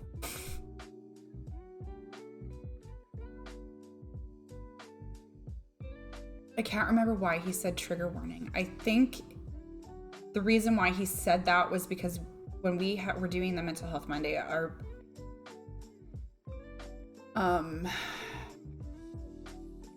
main topic of conversation was about how our relationship with our parents and like being able to show our children how much we care for them and cuddle them, and you know, without it being sexual, is really uncomfortable for children or survivors of sexual abuse, and for children who were not, or for adults who were not raised with the emotional connection that they should have been raised with their parents.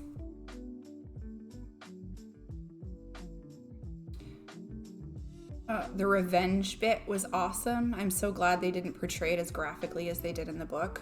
The Girl with the Dragon Tattoo.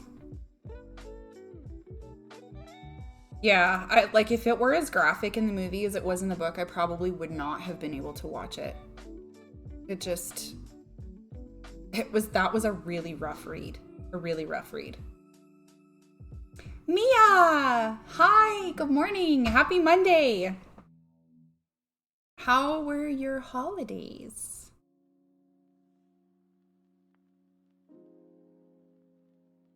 The book portrayal made me physically ill. Yeah, yeah. It didn't for me. But I think that's because I have so much fucking trauma that stuff doesn't surprise me. But I don't know why it's different for reading that stuff though, and like watching it on, I don't know. With that being said though, I am glad it wasn't as graphic as it was in the book. They were good. How about you? My holidays were really good. We went back to my hometown for a week to visit family and some old friends. That was awesome. It was nice. Maybe it's because you create the picture versus having it shown to you. Maybe.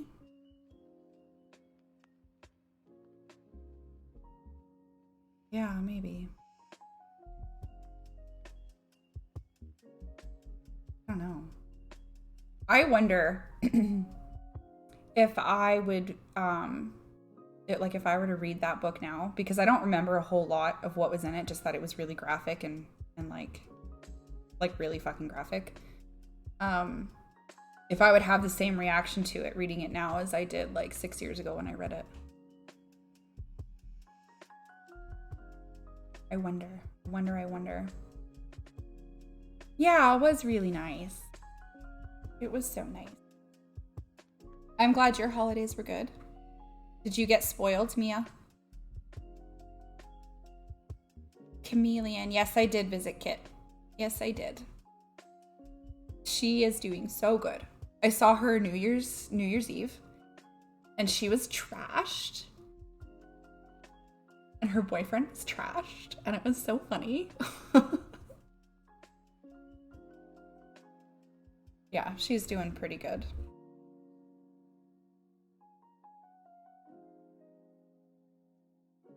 So Chameleon and Mia, you guys just jumped in. What are some New Year's resolutions you guys have?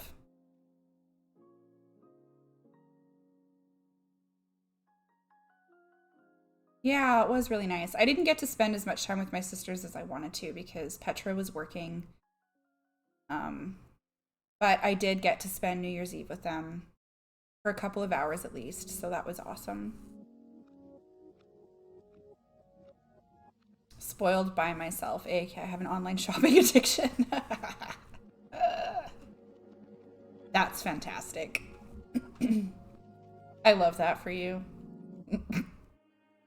Maybe not your bank account, but I want to start going to the gym consistently again. Little baby steps, Mia. Little baby steps. Work yourself up to it.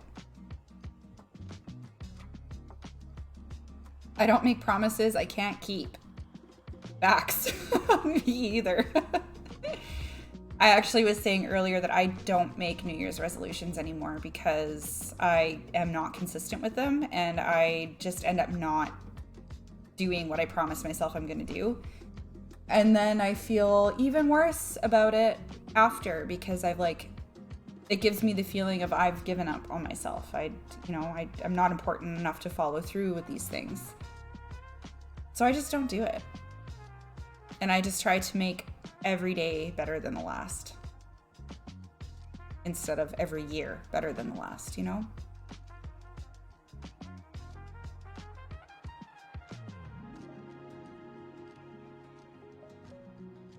What kind of stuff did you buy yourself, Mia? Can we know? I want to know. Lexi bought herself a wig. And it's so beautiful. Yeah, it's not necessarily a New Year's resolution since I've been trying for the past few months and failing. Oh God.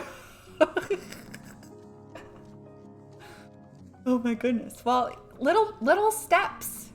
Yeah, little steps. Because those little steps, those little wins snowball and give you the motivation to make the big one happen.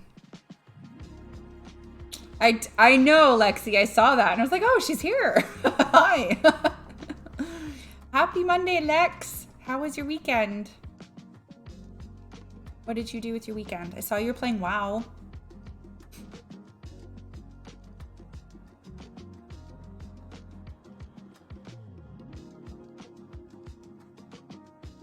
Played games. Just played games.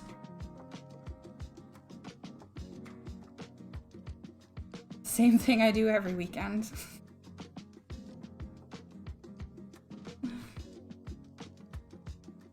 I didn't do a whole hell of a lot this weekend. Mr. Wendigo and I did a date night on Friday. And then Saturday... Oh yeah, Saturday we rearranged the living room. And like my computer desk and stuff. So it's all different now.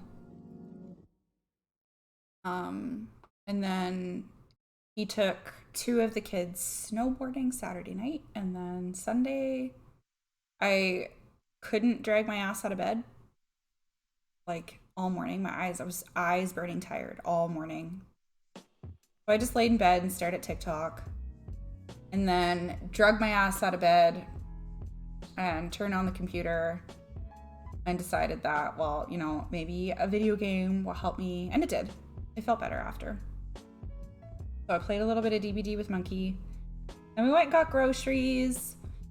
Then we came home and I played a little bit of Overwatch with Mr. Wendigo and then I cooked dinner. It was a really really busy Saturday, a really tiring Saturday, but Sunday was pretty.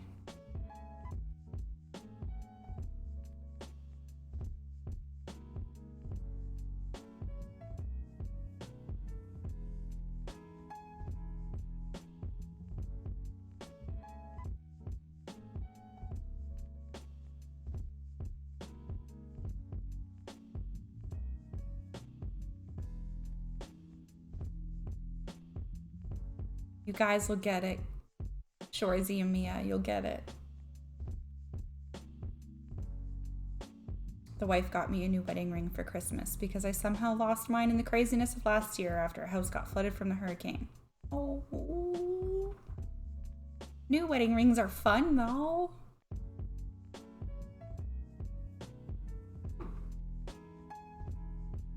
How bad did your guys' house get damaged super bad from the hurricane?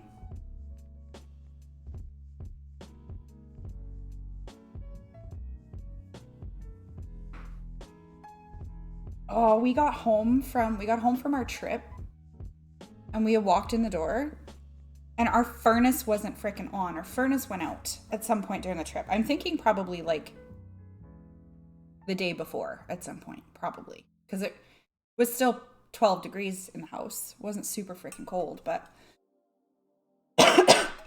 I lost 2 of my propagations. I was trying to save a spider plant and a baby monstera, and they rotted and died.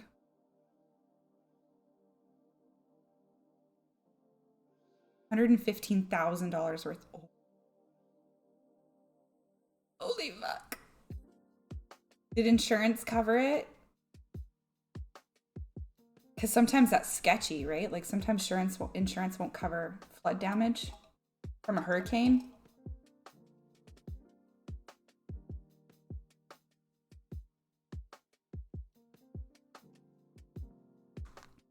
Yikes, that's a lot of money.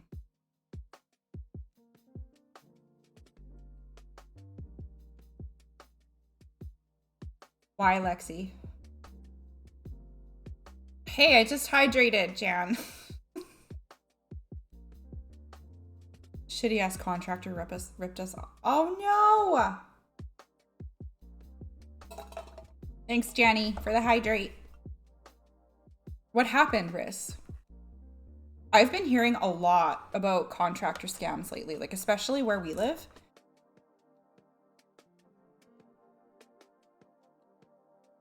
Because I just woke up. Isn't it like 3 o'clock there, Lex? Sleepy head.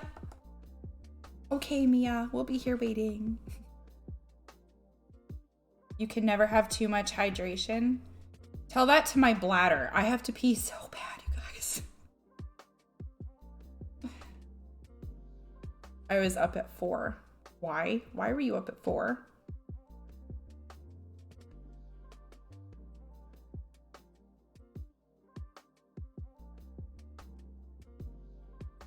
They're extremely prevalent after a natural disaster too. Everyone and their dog starts up a contracting company and runs in. Yeah, I can imagine. It's like you probably make a fucking killing off of it.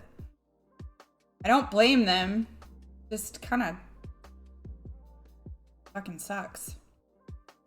I'm gonna run a quick ad break and I'm gonna go pee really, really fast because speaking of hydration and bladders, I gotta go.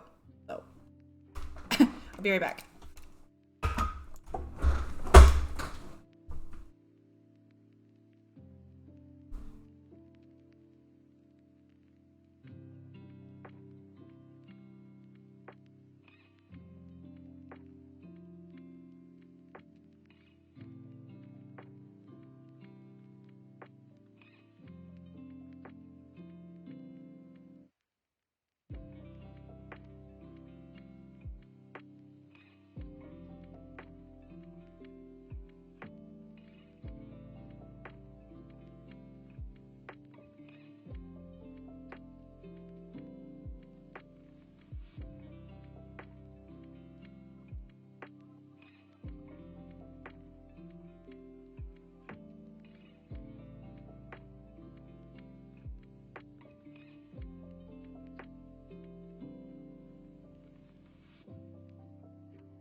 You were needed at 4 this morning? Why? For what? Oh, for your like, oh my god. Goofy hair stuff. Your like veterans thing? They didn't apply for any permits, basically had open flame in the house to keep warm. All doors were closed. They ruined the flooring installation. The paint job is a mess. They installed closets before installing the floors, so they had to cut the floor around. It's just a mess. Also then ghosted us essentially after we complained and brought lawyers into, oh my god. That sounds like a fucking mess. I'm so sorry. Oh my gosh, I couldn't even imagine. I hope it all gets, did it all get sorted out? I hope it all got sorted out for you. Oh, I'd be so fucking livid. I would be so livid.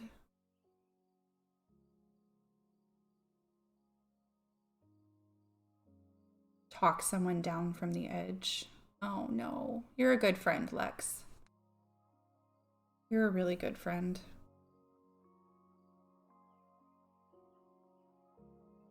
Hope everybody's okay, Lexicans.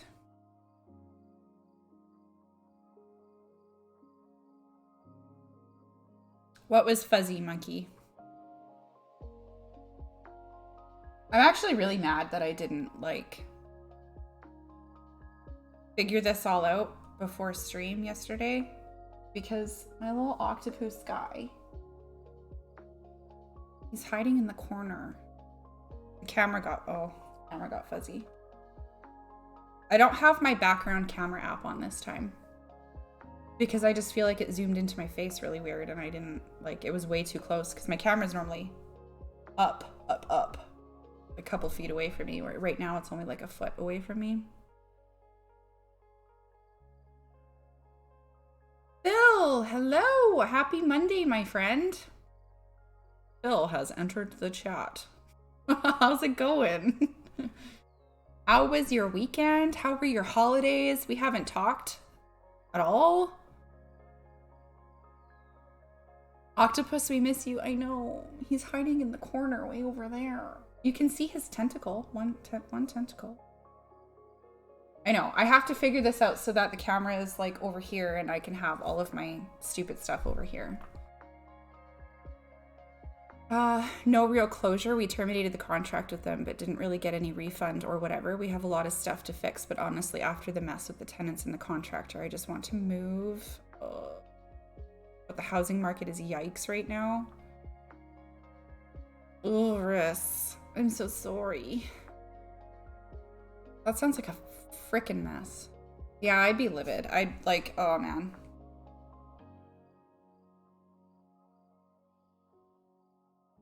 I'm well. How are you? I'm good. I'm good. I went back to my hometown for a week for the holidays to visit some family and some old friends, and it was awesome.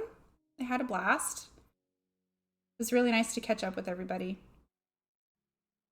I went on a little bit of a rant earlier, though, about how, because I haven't seen my dad in a year.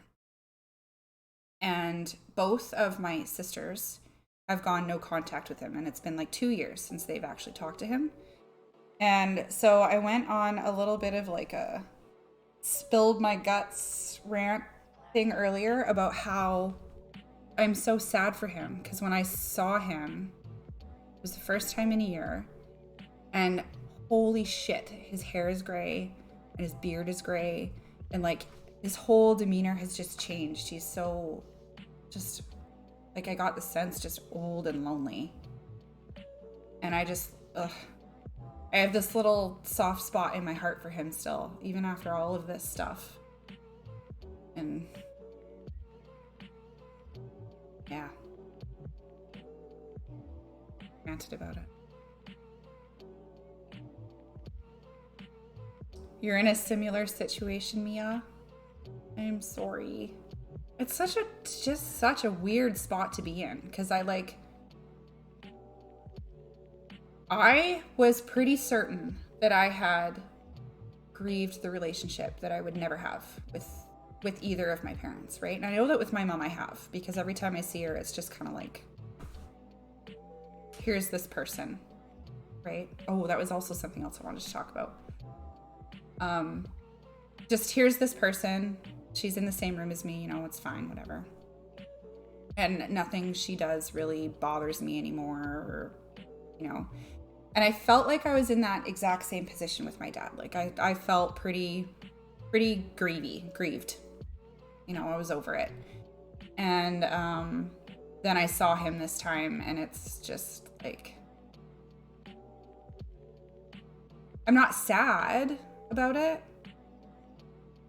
Yeah, I'm not sad about it. It just, there's a soft spot there, and I want so badly to be able to just like cut him off and remove him from my life. It's really weird. Like for me, I just feel so bad being the only kid in contact. All the responsibility is on me. Not sure if you feel that. Oh my God, Mia. I felt that so, like, when my sisters first went no contact that summer, I was on the phone with my dad every week for probably a good 3 months. And that is more than I have ever talked to him in my entire life. Like, we don't have that kind of relationship. We're not close like that. We don't call each other on the phone to check in and say, hey, how's it going? And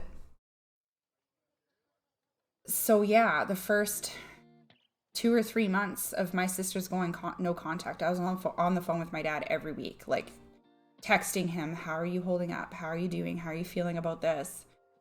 Phone conversations where I would just listen to him rant about how mad at them he was and how much he's sacrificed and how much he's given to raise these kids, when in reality, like,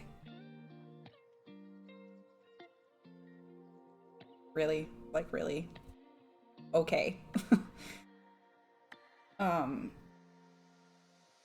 So yeah, I was in that really weird spot too, Mia, and I understand.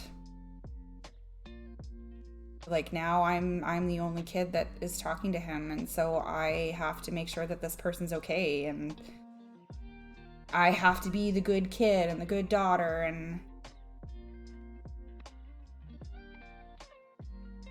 and do they put you in the middle and you're just like, my dad did. My sisters were like, so there's this one instance where when my sisters were moving,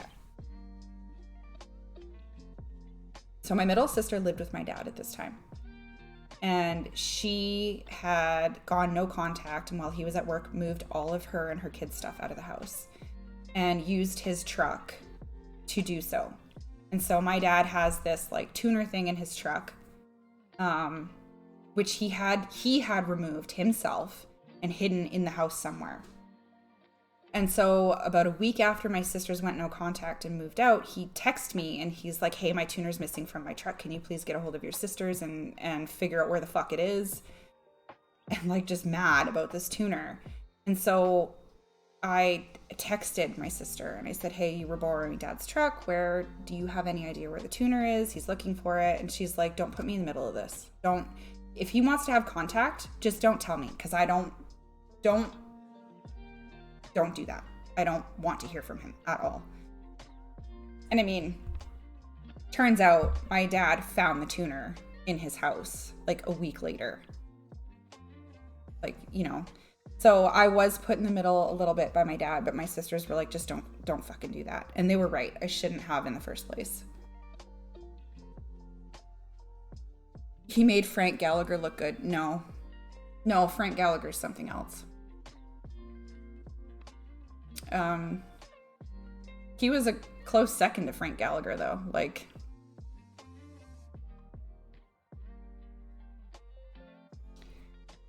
yeah, not as bad.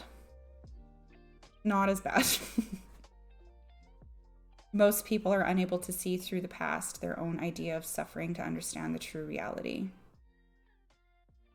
Yep. And that's exactly what's happening with him. 100%. That's how it's happening with him. Like, he doesn't get it at all about how much his actions have actually affected us and how much healing us as adults have had to go through because of the way that he raised us, you know? And so my dad's an alcoholic, right? And last summer, just after my sisters had gone no contact, I was really struggling inside myself as well and turning to alcohol. And I was afraid that I was going down the path that my dad was going down, that I was turning into an alcoholic, because I would something stressful would happen and I'd immediately want to reach for that beer so that I could just calm myself. 1 turned into 2, 2 turned into 4. And so I was really, really worried that I was going down this road. And so I ended up having a conversation with him and just asking him, why are you an alcoholic? Why do you drink so much? And he, of course, made excuses. I'm not an alcoholic. I just like the way it tastes. I like the carbonation at the end of the day, or, whatever. And then I told him, I'm worried that I'm going down the same path. And I'm worried that I'm using alcohol to numb myself, And the conversation kind of progressed and it was going really, really well. And then I had said something to him. It was something along the lines of, why did you have to drink so much? You weren't a present father. Something along I can't remember exactly how I said it. That's not verbatim, and he just flipped his fucking lid. He's like, well, at least you had a fucking dad, and all of this stuff. Just got so defensive and acted so angry and hurt by what I had said. And then he hangs up on me. And I'm like, man, the level of reality that he sees is non-existent. It's just not fucking there. He doesn't get it. And he thinks that because he was present, just the mere fact that he was present in our lives was enough, because he didn't have that when he was a kid. He thought that he was doing better than his dad. And he probably still thinks that, even after 2 of his children going no contact and me distancing myself as much as I possibly can. Sending a virtual hug. I'm sending a hug to you too, Mia. It's a really fucking rough spot to be. Put in the middle of a stupid feud that your own fucking parents started with their, I don't know. How many years has it been since what?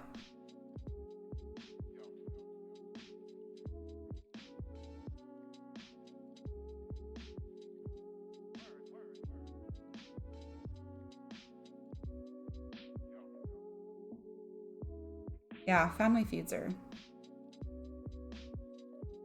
I mean, to be fair, my sisters aren't feuding. They just went no contact. They're fucking done with they're done with the family feud. They don't want to do it anymore. They don't want to argue with him. They don't want to be belittled. They don't want to be, There was just my dad on his side trying to continue the anger and the pain and, My sisters went no contact 2 years ago. No, a year ago this summer. It wasn't 2 years. It's been a year ago this summer. I think May or June.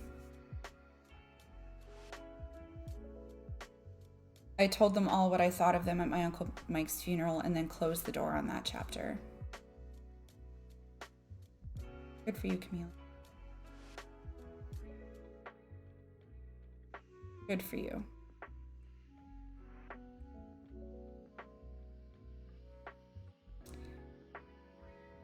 That's a tough one. My dad was an alcoholic too and verbally abusive my whole life, and after I moved so far away, apparently he got his act together and even made amends and peace with my brother and was essentially a different person. But he died before he could make any sort of amends with me. He had the excuse that he didn't want to do it in front of my husband or where my husband could hear. But there is so much anger there that I need to still work through. No, Riss, don't be sorry for the paragraph. This is what Mental Health Monday is for. Please don't be sorry for the paragraph. Please. I honestly feel like when somebody from your past who was an abuser wants to make amends, but they want to do it where nobody else can see or nobody else can hear, it's a manipulation tactic. That is not true, genuine, I'm fucking sorry for what I did. Can we please move forward? That is them trying their hardest to not take accountability for the things that they've done in the past, honestly. Because, I mean, it feels like a cop-out to me. If my mom ever wanted to sit down and have a discussion with me, Shorzy, thank you.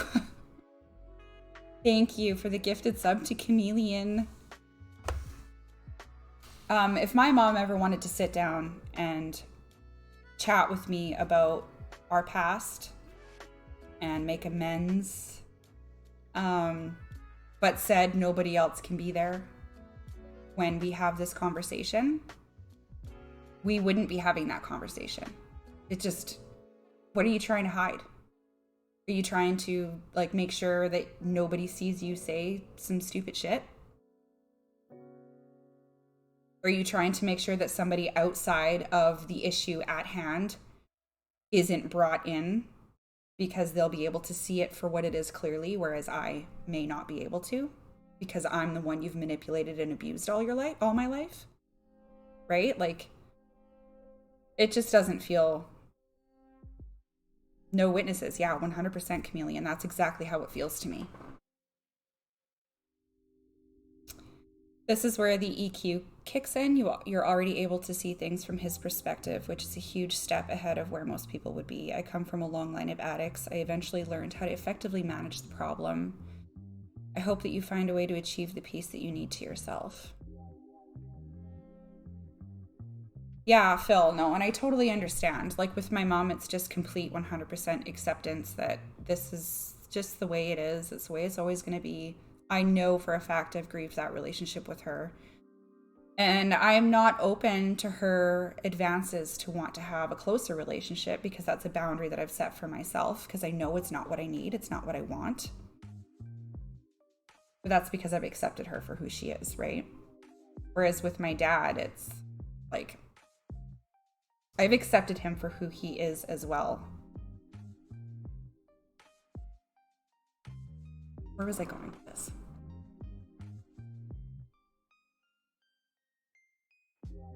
I need to reread your comment.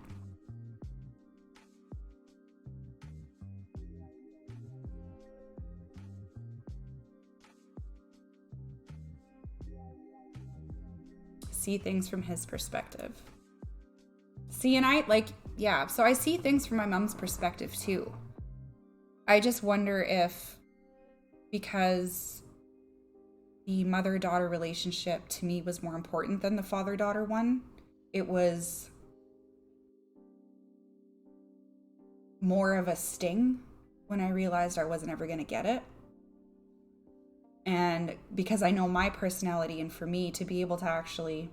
in the past cut somebody off and say I'm done with you, like I don't want to do this anymore, it had to be like a big blowout, you fucked up and you really hurt, like it had to very emotionally affect me for me to give myself permission to let that person go, you know?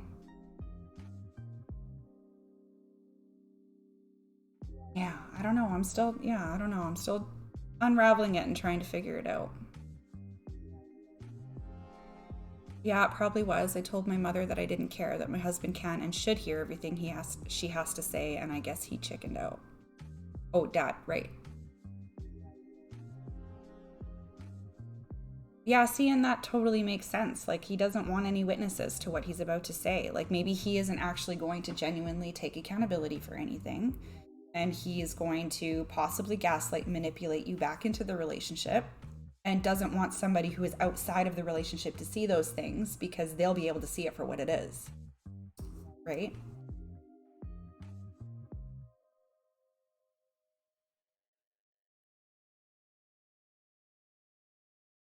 Mr. Fish. Hi, my friend. Happy Monday. How are you?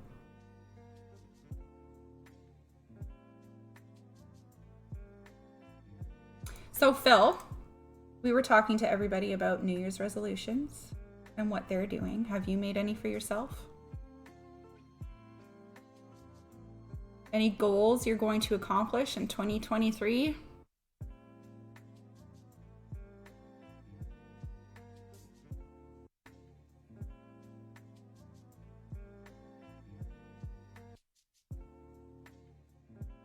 Also, something else that you said in your comment, Phil.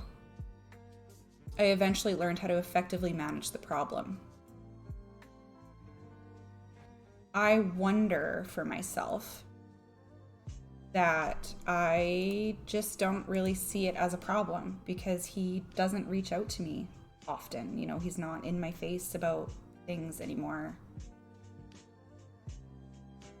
We don't talk on the phone very often. Like, I talk to him at Christmas time and on my birthday normally, and that's it. So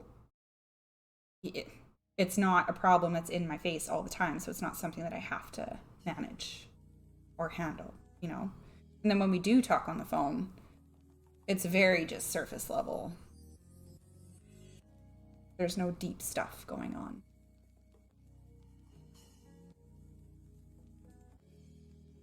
Yeah, I don't know. Good, Mr. Fish. I'm glad you're good. I'm good too. I'm super good. Feeling all relaxed and recharged. I took Sunday to do absolutely nothing. I couldn't get my ass out of bed Sunday. It was so hard. It was so hard. Like, eyes burning tired. Do you have any New Year's resolutions, Mr. Fish?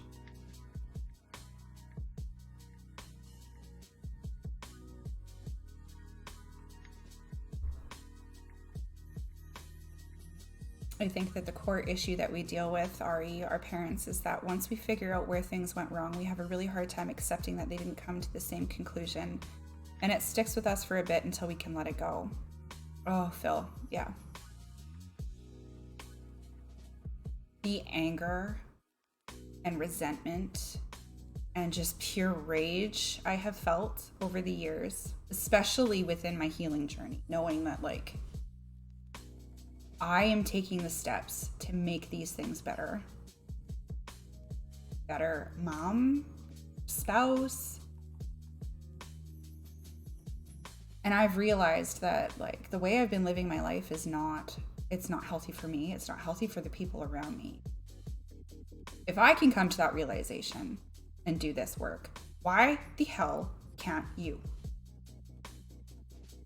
Right? Like, why couldn't you figure this shit out before you had me so that you could have me and I could be born to healthy parents and I wouldn't have to figure this shit out? For all of us. Just, I was so mad. So angry. And it actually made it really hard for me to get out of bed every day because I just, I didn't do it anymore. I didn't want to fight anymore. I didn't want to heal anymore. I didn't want to be the one responsible for changing all of this stuff. I didn't want to have to do all the work that they didn't do. Yeah.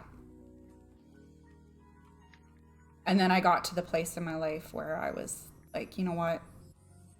Regardless of whether or not they'll ever be able to accept any responsibility for any of the things that they've done, I have to move forward with my life. I can't sit in this place of anger anymore. I can't resent them anymore. I just have to do what I have to do.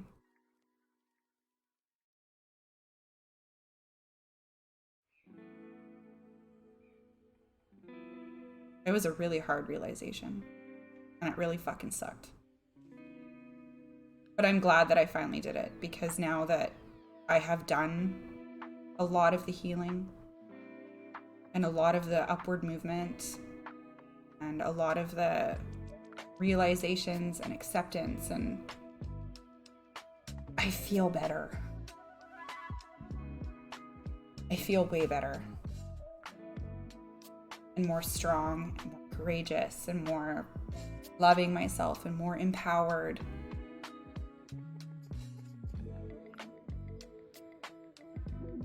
For New Year's, I'm back in the boxing gym, back on my pre-pandemic eating regimen, and I'm working 3 days a week on my content starting today. Also decided that I'm going to review progress at the end of each month and make changes every 30-ish days to improve myself. Wow, good job. I am really excited to see your new content. I can't wait, so you better like get that shit out there. I'm excited for you to feel better about you as well.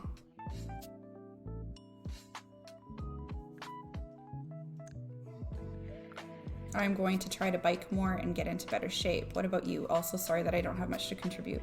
Fish, it's okay. It is totally okay. Don't ever need to apologize. I just appreciate your presence and being here.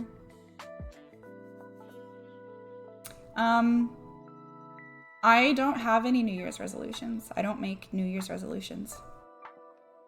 I just am trying to be better than I was the day before. And that's it. Hi, Smoochie. Hello, I love you. Happy Monday.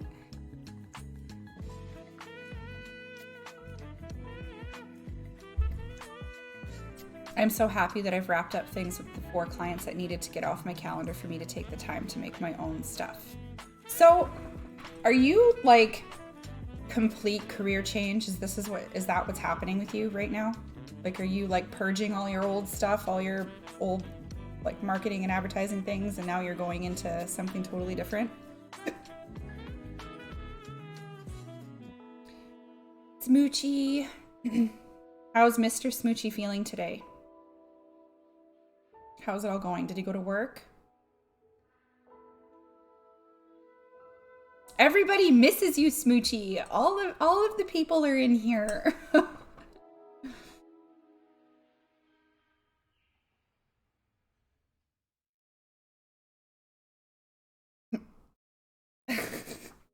Sup, Smooch? She's back, guys. Guess who's back? Back again. He's at home, but he's moving shit around and I gave him shit. Yeah, tell him that I'm gonna come back down there and kick his fucking ass. Like, sit down and relax, man.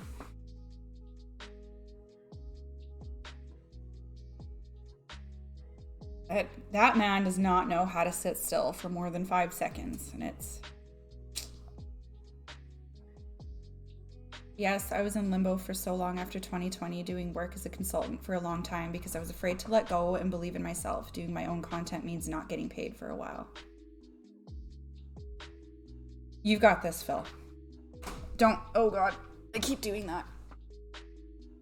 Don't let your imposter syndrome and your feelings of not being good enough stop you. Don't do it. You are such a kind, genuine, honest person.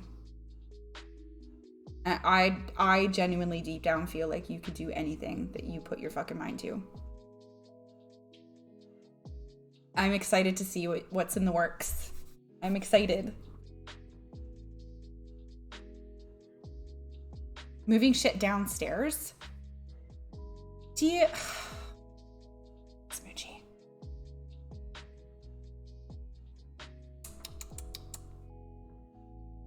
That man, I swear. Duct tape him to the couch. Just duct tape him to the couch. From downstairs to downtown.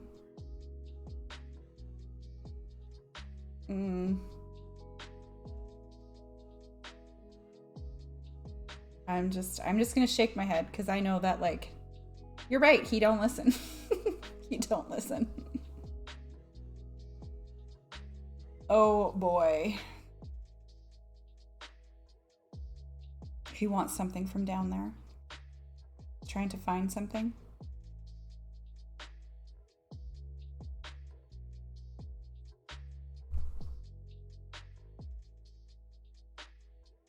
Smooch. I'm sorry, my love. So mad. You're so mad.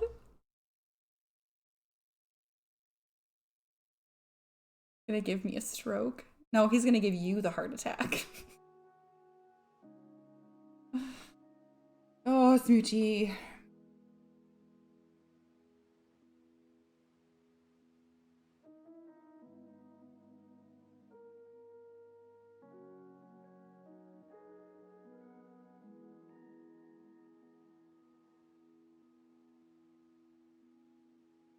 Oopsie.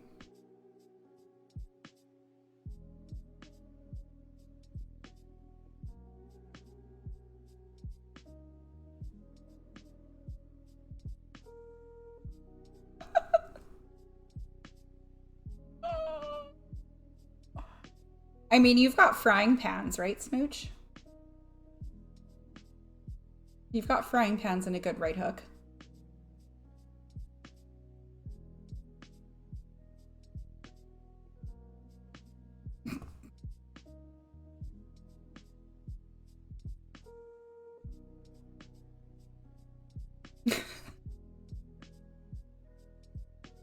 I've seen it. I know this is true.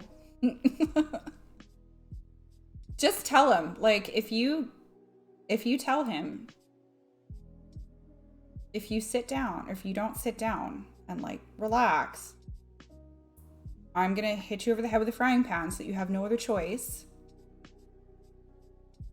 Then he's made his choice, right? Then there's no responsibility on you. He's made his choice. I want him to be sedated, not head trauma.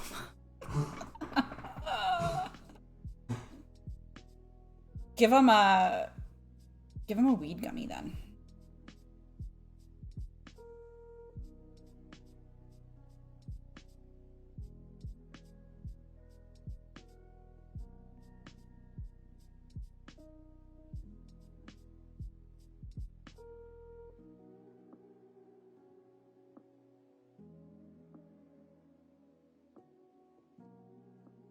I vote weed gummy too. I can't do edibles. I can't do them. They give me like body highs, and body highs do not work for me. I get anxious.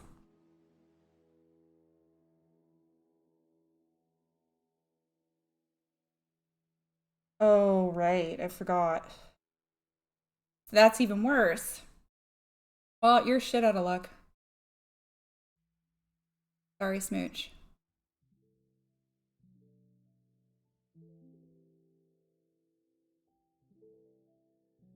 Might as well be a tranquilizer for me. It's so interesting to me how stuff like that works in people's brains so differently, hey? Like, for one person, it gives them mad anxiety. For one person, it makes them mad horny. And for one person, it's like putting them to sleep. That's really cool, I think. Drive safe, monkey butt. Make it there safe.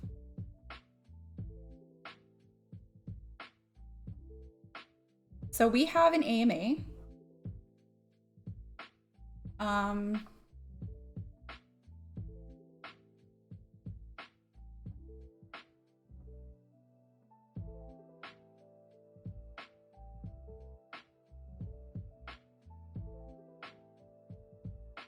Mr. Spanky does, Shorzy.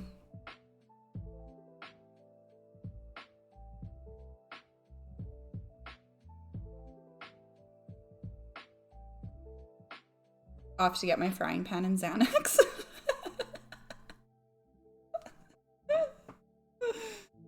I know you did, Monkey. I really appreciate it, too. You should have, yeah, you should have guessed. You should know this by now.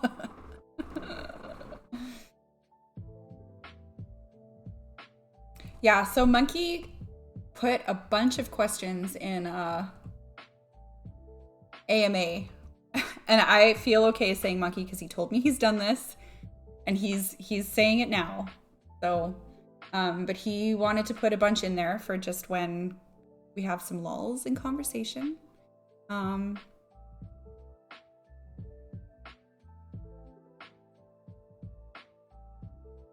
I'll crush it up and offer him some tea. You're gonna have to make him chug it though, because he's gonna taste it and like throw up.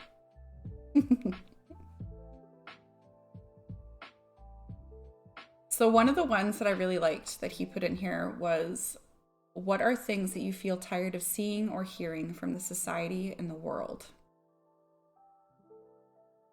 And I think my honest answer to that question is fucking everything. Like, I'm just sick of society. I'm sick of the world. I want to take the people that I love and buy an island and just start a thing on an island where we just, like, one person grows food, one person fishes, one person helps, or a few people helps with the kids, a few people clean, like, and it's just a society of people that genuinely give a shit about how other people are doing, about everybody's well-being, you know, where money doesn't matter because we grow our own food or we fish for our own stuff. I would like an island too, but for now, never leaving the house will have to work. Yeah. Facts, right? I don't leave the house ever either. It's fine. It's fine. Everything's fine. Nothing's on fire. We need to start a commune of gamers. Yes. Let's do it. Let's do it. We'll all just stream for a living. It takes a village. I think that is the part about society that pisses me off the most, is it takes a village. And we're all living as if we're all living as if it doesn't take a village. Like, we can all do everything all by our fucking selves. And we just can't. We just can't.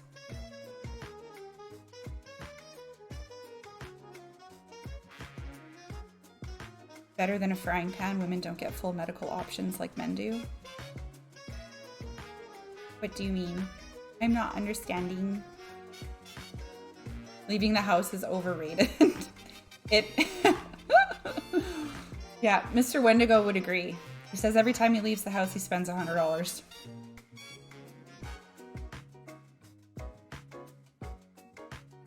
This is fine. This is fine. Nothing's on fire. This is fine. I am the village. This is fine.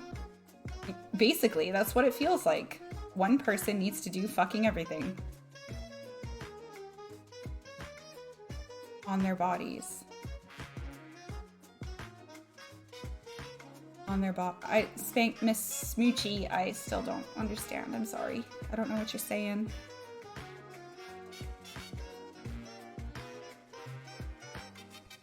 Make sure you stay in touch with the people that help you stay sane.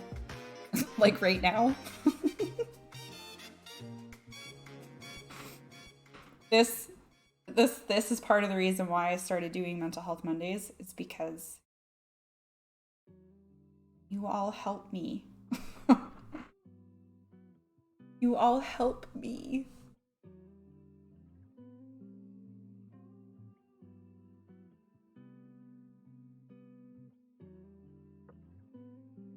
Good luck, Smooch. Good luck. You're gonna need all the luck in the world. Let Westie know I will also be getting some gas because oh, okay. Inside joke that I don't understand. Nordic. I'm so glad. I'm so glad that this is helpful for all of us, because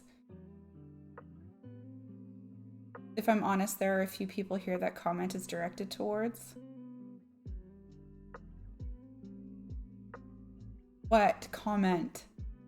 I'm fucking lost. What comment?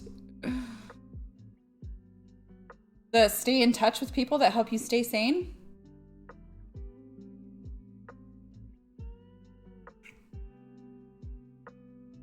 I wonder, Phil, if you can take that comment and use it for yourself.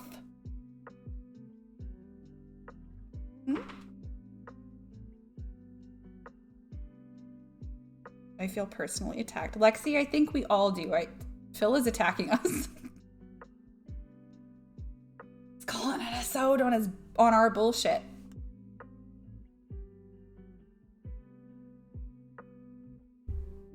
Get Uno reversed. Right, Mia? Fucking Phil. Okay, good. I'm glad.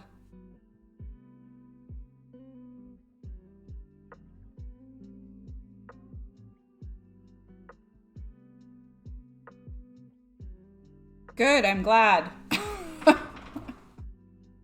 Phil's New Year's resolution. Read Discord chat. Keep up on Discord messages. Respond to people sometimes, maybe. I'm just kidding, Phil, you're fine. Or maybe not, I don't know.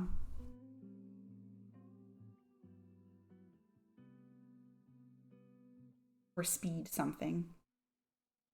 So drained from this morning. Do you need to have a nap again, Lex?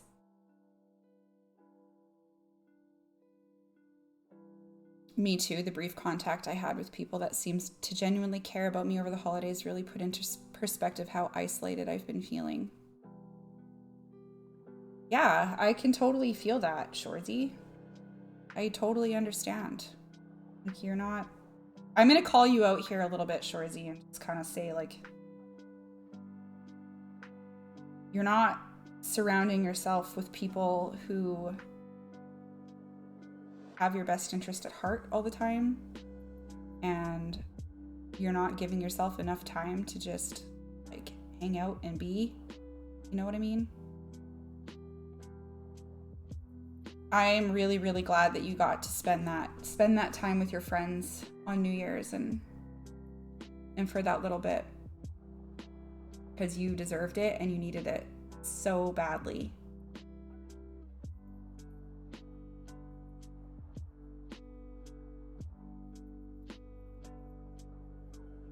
I meant to tell Phil that I did watch the movie, he said.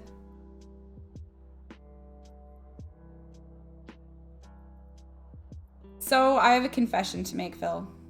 Also, I haven't watched the movie yet. Because I was scared. I was really scared. I've been putting it off and procrastinating on it. Monkey said that it wasn't that bad. Like, he's not even sure why you gave a trigger warning, but I have to be very careful sometimes with the stuff that I watch, because I get triggered really easily when there's like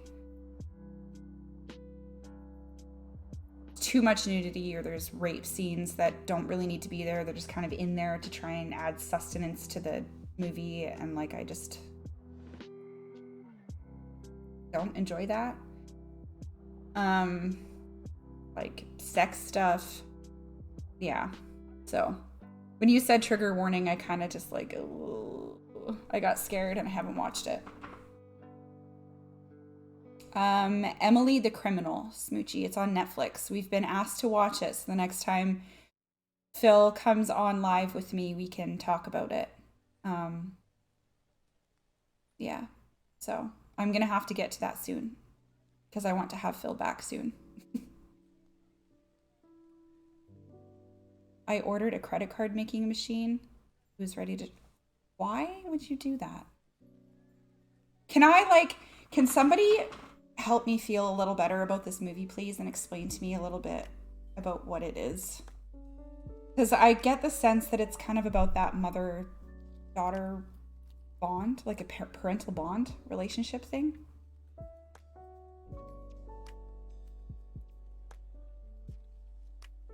He literally asks her, "Are you afraid of me?" while holding a knife to... Oh, right. Okay.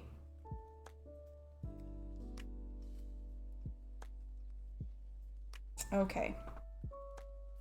I don't know why I had it in my head, because now that you say that, I remember you saying that when we were talking last time. So I don't know why I had all this other stuff in my head. Weird. Okay. All right. I'm gonna make Mr. Wendigo watch that with me tonight then. You down, Shorzy?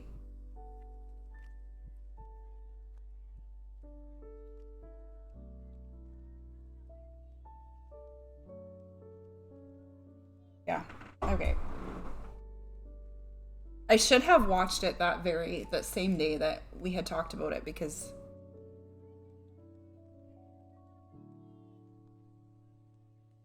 those of us who have experienced trauma in life-threatening situations can be very triggered by that. Yeah. Yeah, I can imagine. I'm not, well, I mean, I'm just gonna have to see if I get triggered by it, because I don't know that I would get triggered. I mean, maybe.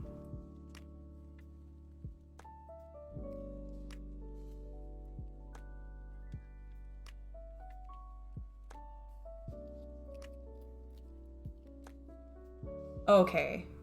Yes, I remember you telling me that too.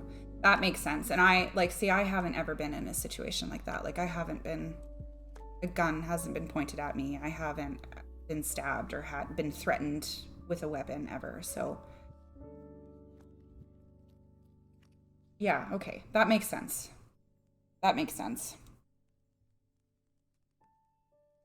Yeah.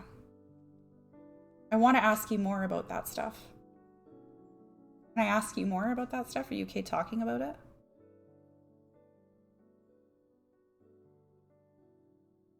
Okay, Smoochie, I love you.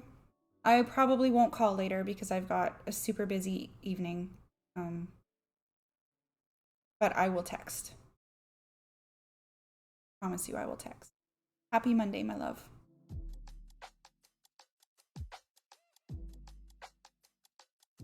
Yes, you would be willing to chat about. Maybe that's something we can chat about together the next time we go live together. He's joked about it quite a bit, Mia. Yes, he has.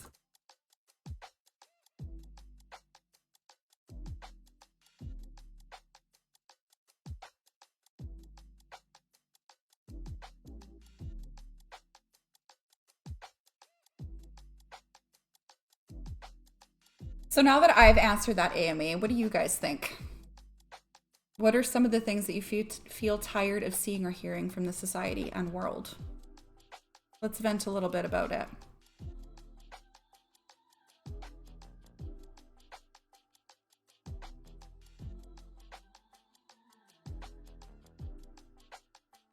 Phil's at the stage where he deals with his trauma by joking about it. It's funny.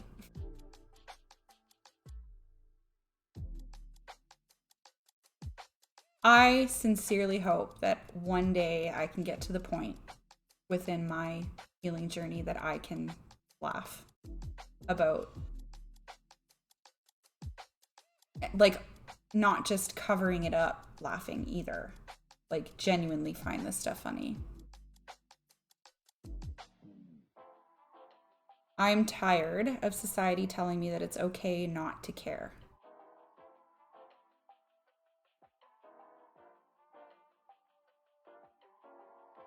about everything, or like about how the world is working or other people. I feel like we're being told to just sit down and shut the fuck up at every turn. Accept it the way it is, or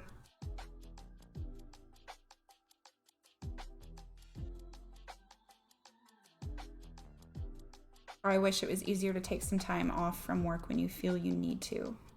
Facts. 100%. I think that's essential. I think that's so needed. Like, if you're feeling burnt out and tired and exhausted, you're not going to be a productive member of the company. You're not going to be able to give it your all and make sure that you're meeting quotas or whatever. Like, and even if you do, you're just burning yourself even more. Burning yourself out even more.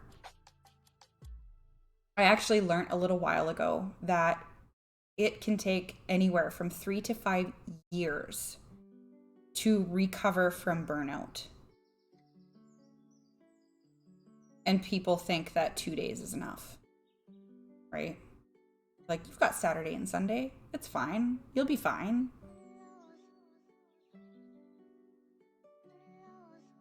I just think that everything and everyone would be a little bit better if we did care a little bit more about each other. Facts. I agree with that 100%. If there were more empathy and more love and caring and kindness, things would be better. They just would be.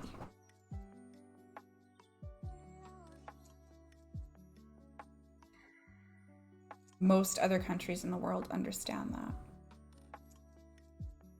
That we need more time off from work.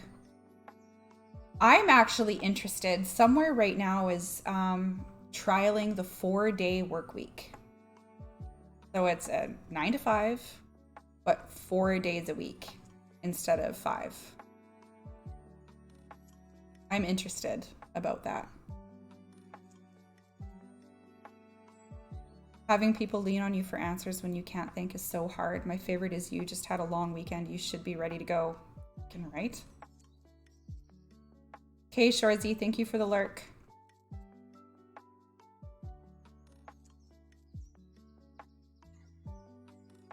I wonder what our country would look like if we had 4-day work weeks. Or if people could work at their own pace.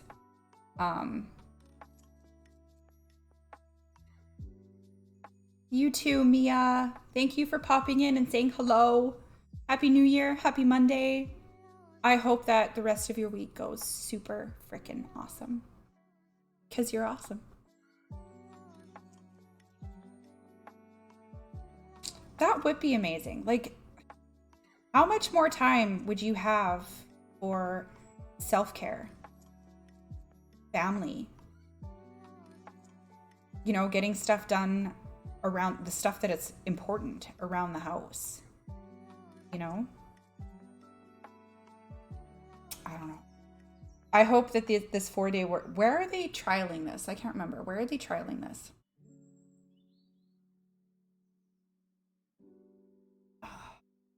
Fuck. I don't know. I need to find out. I need to find out for next time. Thank you for the lurk, Nordic. Have a wonderful evening. Thank you for being here. Thank you for the Prime sub. I appreciate you. Thank you.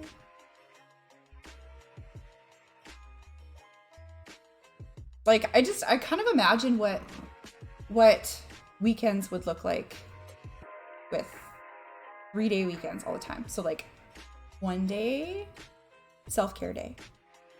Just do fucking nothing.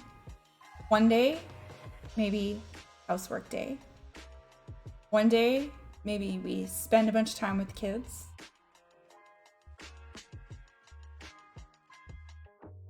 It's kind of okay. Voodoo, you have 3-day weekends? I thought your schedule changed.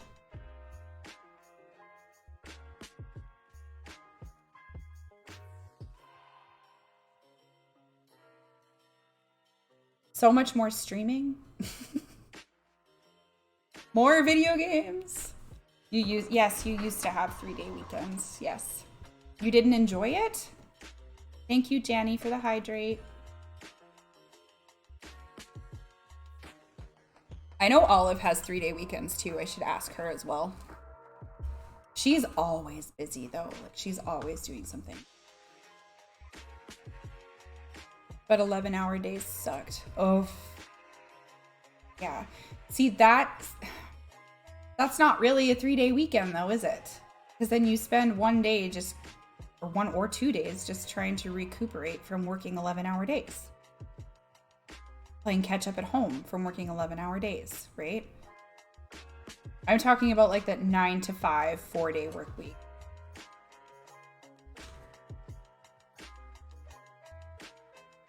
That's such a long day. It is such a... Who wants to work for 11 hours? Like, that is such a long day. I would almost take the 5-day work week over a 4-day work week, but with 11 hours. But I guess it's like that so that you can get the full time still, right?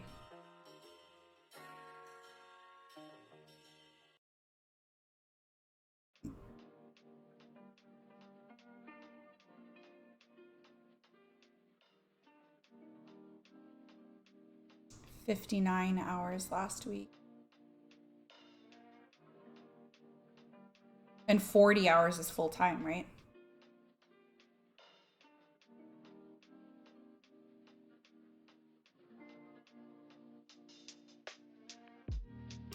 My job, you have to bid on your schedule, and I lost a bid and had to do 11-hour days for 6 months before the next. Oh my god.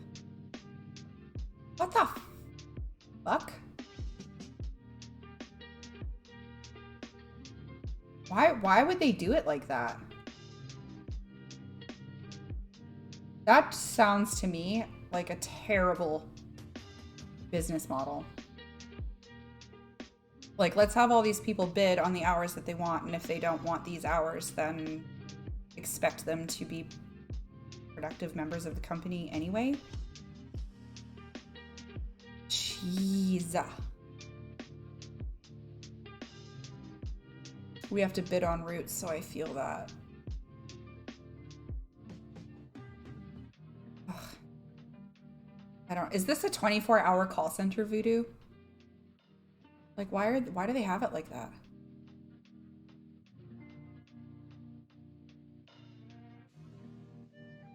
If it's not 24 hours, then why don't they have...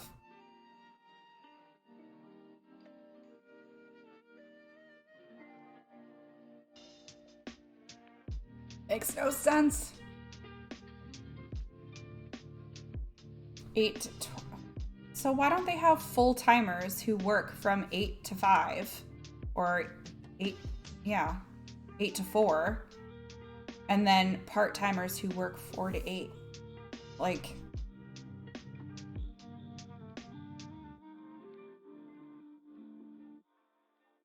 I don't know. That doesn't make sense to me. Having to work 11 hours, like, oh my god.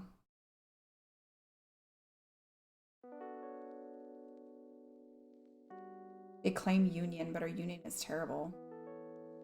You don't have to work a specific amount of hours to be in a union. I don't understand that logic. When you bid on a route, you were locked into. So I remember what that's like, Monkey, because when I drove school bus, it was the same way. Like, whoever had seniority got the route that they wanted. Whoever had seniority in the company got the route that they wanted.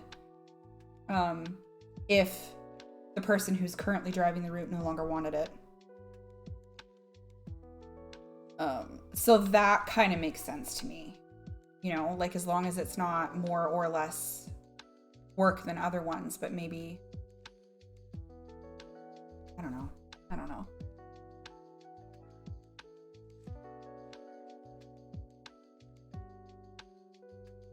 But it was the same way too. You're locked into that route for a year unless somebody else expressed that they wanted your route and you were ready to move on and do something else, right?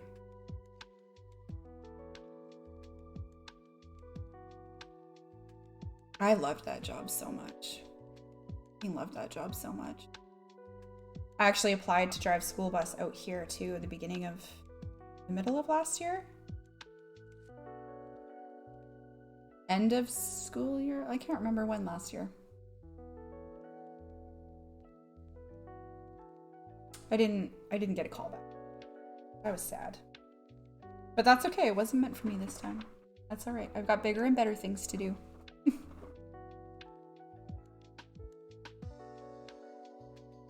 Everyone is locked in.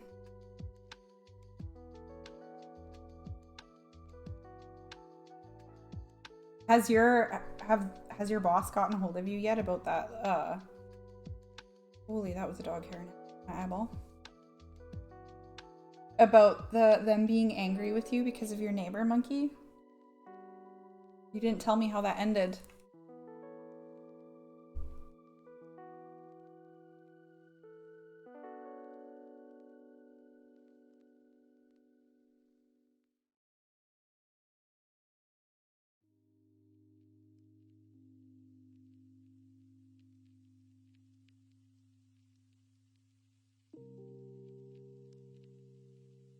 Let's get in touch about the next stream soon. I have to go. My pups are going crazy with the construction going on. I need to pay attention. Have a great stream. Okay, Phil.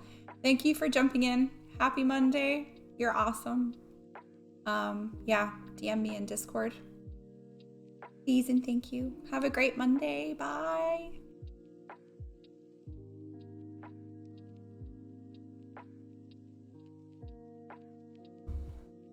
No, you.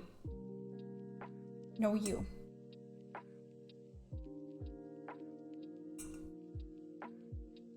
So there's another one in here that I really liked that Monkey posted. The first thing you notice in someone when seeing them for the first time. I want to know what you guys all think first, and then I'll answer after. The first thing that you notice in someone when seeing them for the first time.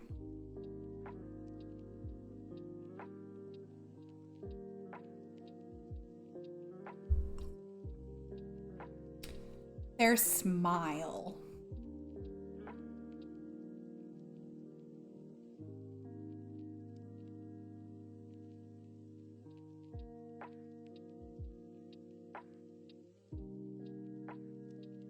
Voodoo, what about you?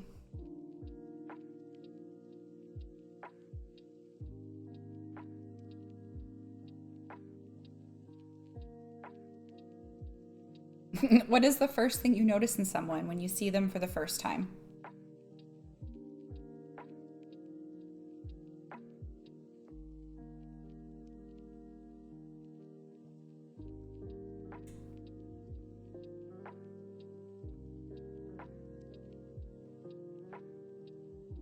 Their face.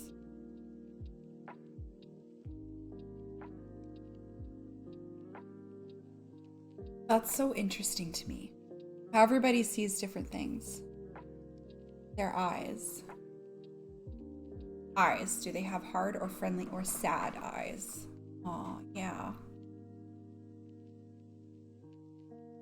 That was my initial answer too. It was the eyes. But I think that the first thing I actually notice is the way they carry themselves. The way they walk, the way they stand, their body language, I think. And that's the first thing that I notice. And then after that, I notice the eyes. I think body language can tell you a lot about how a person is feeling inside, how comfortable they are, the type of person they are. You know? I think it's really interesting that everybody notices something different.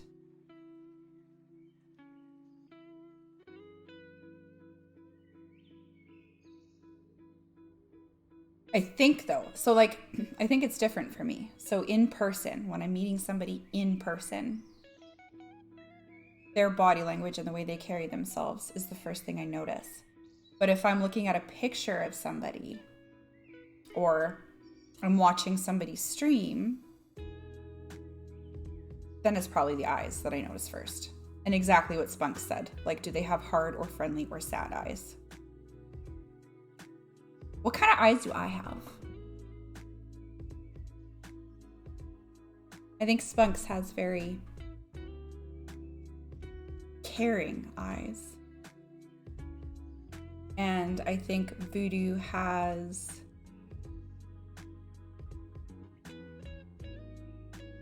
very friendly eyes. And I think Monkey has very kind eyes. Lexi has bitchy eyes.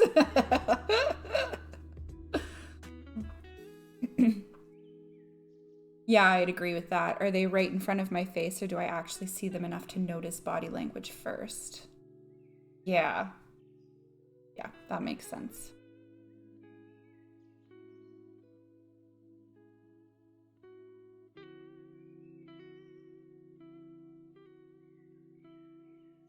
Lexi, I have bitchy eyes.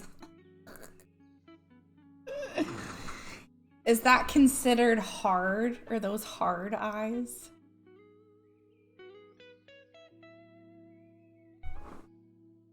Most of the time your eyes are smiling. You have happy eyes. Oh, thank you.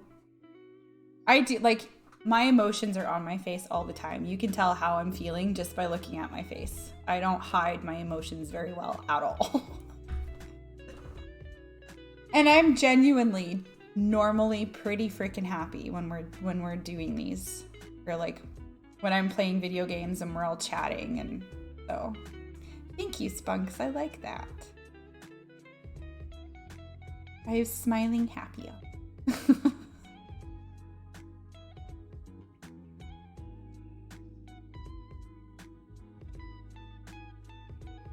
So the dreaded question, guys. Let's do the dreaded question. Lexi's dreaded question.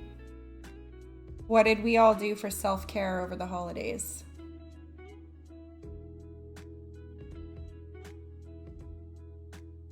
How was our self-care game?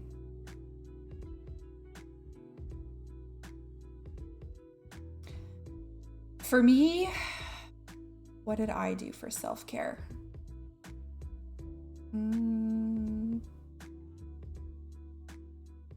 Well, Sunday morning I stayed in bed for as long as I possibly could, and I relaxed.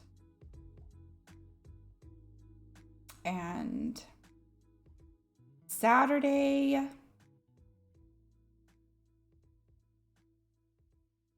I watched Sister Wives. I watched the news. Well, I mean, yeah, I guess the new season of Sister Wives. I watched the last few episodes of that.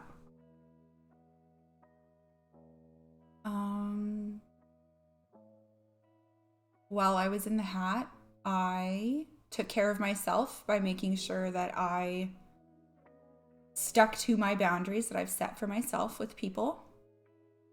And I made sure I said no when I needed to say no. I had a wonderful night playing board games and drinking a little bit too much wine with my dad's mom and one of my sisters. So that was lots of fun. That was very fulfilling to me. It warmed my heart. None of you guys did anything for self-care. Nothing. Really? Lexi, you didn't cook a meal?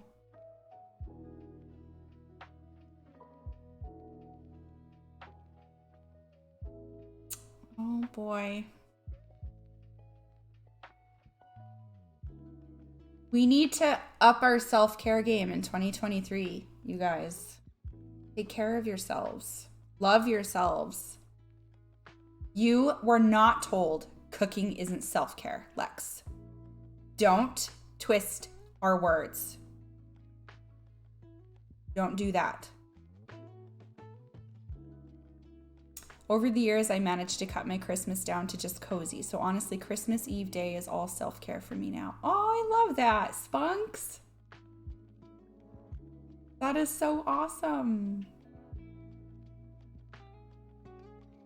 I'm really glad that you can find coziness and peace in the holidays, because the holidays seem to be very busy and not cozy and not peaceful for so many people. That is awesome.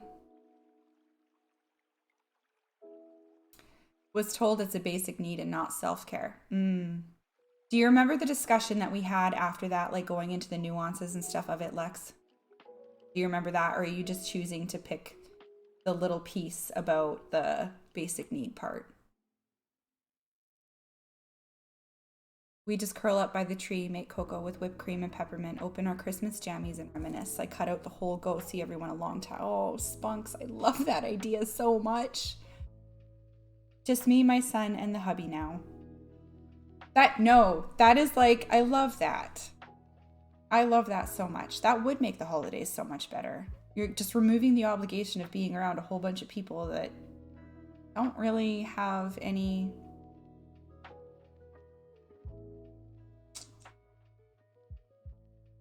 comfortability. They don't add comfortability to your life. You know what I mean?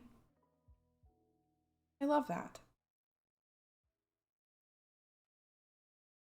That sounds so awesome. We normally do Christmas jammies too. So Christmas Eve, we all do our stockings and we open up our Christmas Eve jammies. This year, I'm upset that we couldn't do Christmas Eve jammies because instead of them being like $12 a set, they were $40 a set. Imagine doing that for 6 people. Nope, can't do it. Couldn't do it this year. Everyone else gets phone calls. I can hang up when I want them. I really am gonna have to start taking that into last year. Actually, I did that for myself. I didn't go to Christmas dinner last year. Hubby and the kids went, but I didn't go. And I spent the day in bed. I watched TV and I just did absolutely nothing all Christmas Day. Except, well, we did our family Christmas opening gifts and stuff and spent the morning as a family, but then he took the kids over to his parents' house for Christmas dinner. And I didn't go because I just wasn't, I was super anxious and sad. Yeah, and I just didn't feel comfortable going, so I didn't go. And it was great, honestly.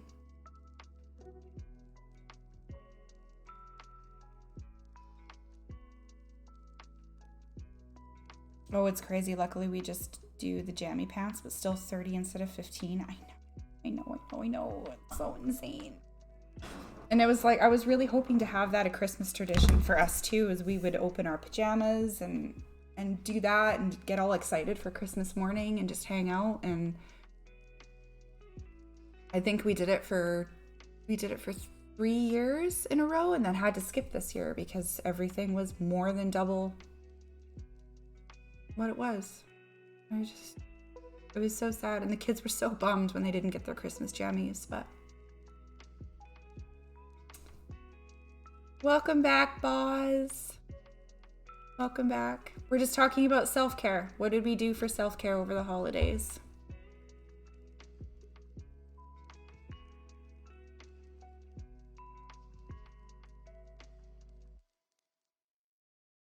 Yeah, so what did you do for self-care over the holidays?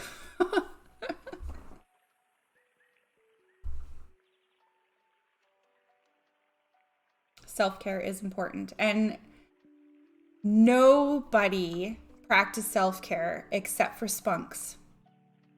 All holidays. Everybody said they didn't do any self-care.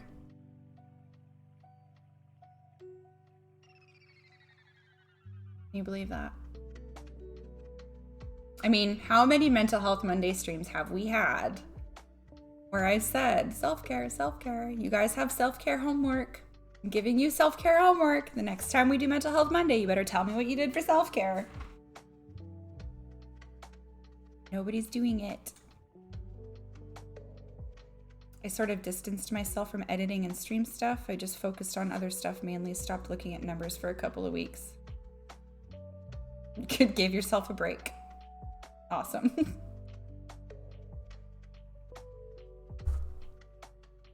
Awesome possum.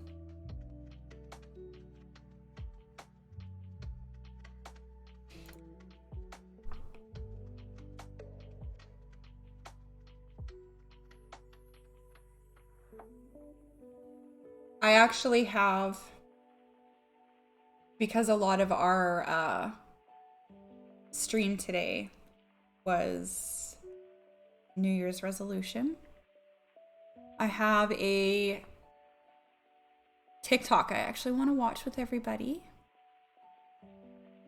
So we can do that.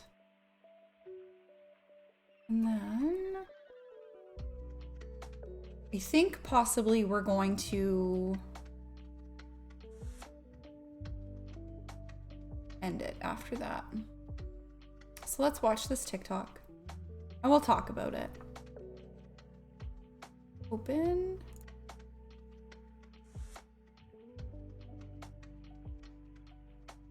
Pause. Volume.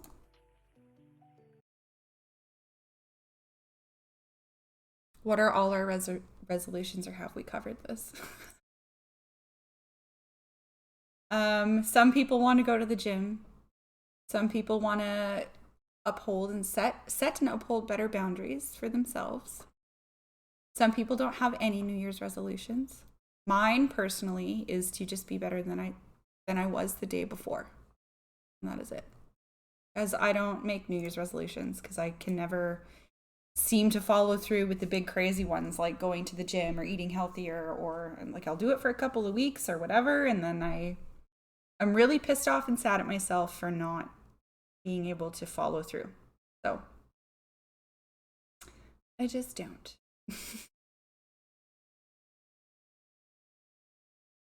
Do you have a New Year's resolution, Boz?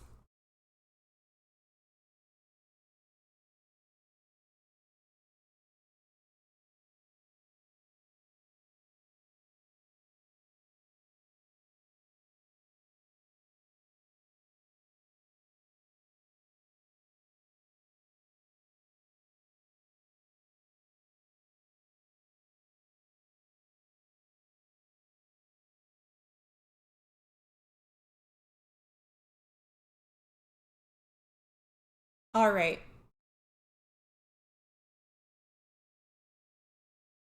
Diet mainly. Yeah. Feel that one. I'll feel it. I could never stick to them though. I remember a few years back I made the New Year's resolution to go vegan, and I made it for like, I think I did really well for like 6 months. I was doing really, really good. Then I gave up. And I made so many excuses for myself. So freaking many. Jan wants to get better at social media, so I want to focus more time to learning that stuff. Yeah, me too. I've been told, like, if you want to grow your channel, you need to do TikToks, and you have to do YouTube shorts, and you have to make Instagram stories and Facebook stories. I'm like, man, I just don't care about Facebook and Instagram. I don't fucking care. I don't. Like, I feel like everything that's ever posted on Facebook and Instagram is a perspective of my life is perfect. Nobody ever wants to, like, show the real things, right? And it's just a tiny little view of all the good things that are going on in my life. And it just perpetuates this sense of, why am I not doing as good as this person? Why do I not feel as good as this person? Or why is my marriage not as great as this person's? Or it's just toxic. I hate it. It drives me nuts. Like, I'm on Instagram, but I have never posted anything ever on Instagram. I don't sit there and scroll. I can't make myself do it. I just can't. So, like, why, if I don't support these platforms, do I want to post my stuff to these platforms? Like, I'm not active on them, you know? I don't know. So I just, like, I'm taking my videos and I'm putting them on YouTube, and I made one YouTube short and it was trash. And I just, like, this whole social media thing, and, like, I think maybe having an online presence like this, I've chosen the wrong thing. Because I'm just not I don't know. Thank you for the hydrate, monkey.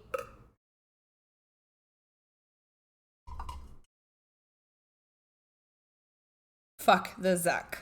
Yeah. Zuck is straight facts. Straight facts. Isn't it even, like, it's not even Facebook anymore? Isn't it, like, Meta? The Meta? Or something stupid like that now?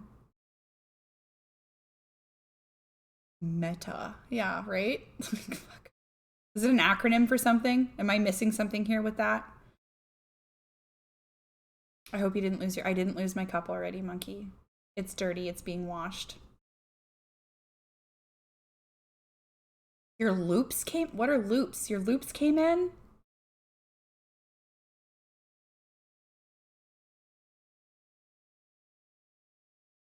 Yeah, I don't know. Like, I don't post birthday stuff anymore on Facebook. I don't say happy birthday on Facebook, because if I don't have your phone number in my phone, or I'm not interacting with you on a pretty consistent basis, then I don't think that we're close enough for me to be wishing you a happy birthday, right? So, like, I don't say happy birthday on Facebook. I don't make the anniversary posts on Facebook. I don't post pictures of my kids on Facebook all the time. Like, if you're close enough to me and you want to see these things, we're probably texting. And so I'll send you these pictures, right? Like, I don't know. It's so fake and surface level, and I'm just over it. I don't think so. It's Zuck's harebrained idea of making it sound cool. It doesn't sound cool. It doesn't sound cool. Facebook made more sense, honestly. And it doesn't change what it is. It just doesn't. Like, yeah. I stopped that shit years ago also. I just find it so pointless. So fucking pointless. Like, I don't want you to say happy birthday to me if you're not actually happy about the fact that I'm in your life. Right? And I'm not really in your life. If we're just friends on Facebook and you don't actually have my phone number and we don't talk on a consistent basis, then you're not actually in my life, are you? So, I mean, I don't know. Live in the moment, live in the moment with loop experience. Acoustic channel and mesh loop experience filters sound equally across all frequencies, keeping every lyric, chord, and beat pitch perfect, but at a reduced volume with up to 18 decibels of noise reduction and 4 bold colors to choose from. These stylish earplugs are the perfect companion for live events, music festivals, and general noise sensor. Oh! So they're like a sensory thing. I think Earth was showing me something like that. That's kind of cool. I'm excited for you. Yeah, because I know a lot of people have like a noise sensitivity thing where they get overwhelmed really, really easily for everything. I know Earth because she was out partying New Year's Eve with her boyfriend and all of their friends and stuff. And Smoochie, actually, you and I went to that party for a little bit. It was loud and there were a lot of freaking people and there was a lot of kids, and like I only stayed for I think like an hour and a half and socialized. And then I was like, I need to get out of here. This is way too much. Too many people I don't know screaming and yelling, and like just it was a lot. And so I had to leave. And she actually showed me. So she was feeling overwhelmed as well and went home right after the New Year's countdown. She had to take the entire next day to recoup because she was so overwhelmed from all the noise and all of the activity and stuff. And so she showed me these and she said she's gonna pick those up. Yeah, it was, wasn't it? So it was kind of intimidating actually. And like I'm actually really surprised with myself because normally in those situations I'm totally fine. Like I will just walk up to a random person and start talking, and I'm normally very social when it comes to stuff like that, but this time I just was, yeah, maybe because I just wasn't really interested in being there. Like I don't know. Yeah, I don't know. That's really weird for me to be uncomfortable in a position like that. And I'm just now realizing it. So, something for me to think about. Okay. Let's watch this TikTok, guys. If I remember correctly, it's a little bit about New Year's resolutions. Let's watch it. Okay. So, apologies for, actually no, fuck that. No apologies for how I look. I'm owning that. I'm journaling, mid-journal entry, drinking my goddamn tea, eating my breakfast in the middle of the afternoon because I have ADHD and depression and waking up early is a struggle. So, bringing it back to the point of this video. I had a like moment of realization just now in my journal entry and I needed to share it. I want to share it. It just has to get out into the world because it's like something that I knew but just finally like landed in my soul. So basically I was writing about how lately I've been putting forth like a very conscious effort to reframe things, to wake up, to be productive, to really work on my mental health. She is really quiet, isn't she? I've been reading about self-care for ADHD and all of these things. And as I'm writing, I was reflecting that I'm a little bit not disappointed, but just sad that I'm not accomplishing as much as I'd like, even though I'm doing so much more, like so much more than I regularly would. And so I'm trying to celebrate my wins, my little wins, the fact that like I'm getting up, I'm making my bed every day, I'm eating breakfast even though it's in the afternoon, I'm doing my laundry, washing my face, whatever. But it's really difficult for me to celebrate those wins because sorry, um, am holding myself to a higher expectation. And I realize that what that comes from is similar to when you're working out and you used to be really fit and then you stop for however long and then you go back to the gym. You can't do the same things you could do when you were going to the gym 4 days a week, 5 days a week, right? But you mentally, oftentimes, I anyways, will hold myself to a standard that is only realistic to like that past self. So I've been holding myself to an unrealistic standard because I haven't been in the gym. I haven't been growing my mind. I haven't been participating actively with myself and working on my mental health in this way for a very long time. So I'm holding myself to a standard of achievement that just isn't real. And I just wanted to share that because it made me really happy to realize, and it's making me feel a lot better about being able to celebrate the wins and the fact that I'm doing really well and I can own that. So thank you. Have a good day. So what do we think about that? What do we think about that? I think that kind of comes along the lines of starting or doing our New Year's resolution and making these big promises to ourselves that we're going to do this big thing for this year and we're going to make a huge change so that we can live happier or healthier. But kind of making unrealistic expectations, you know, goals that aren't really achievable. And so that's why I keep saying to you guys, celebrate the little wins.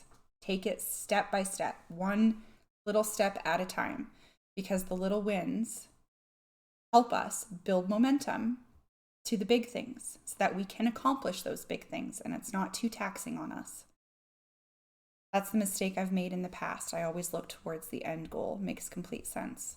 Yeah, 100%. And I am so fucking guilty of that. Like, not looking at, hey, I should be doing this by X date or X time. I feel like the biggest issue I have is blocking out external expectations of where I need to be right now while I'm sitting here trying to celebrate my little wins. Yeah.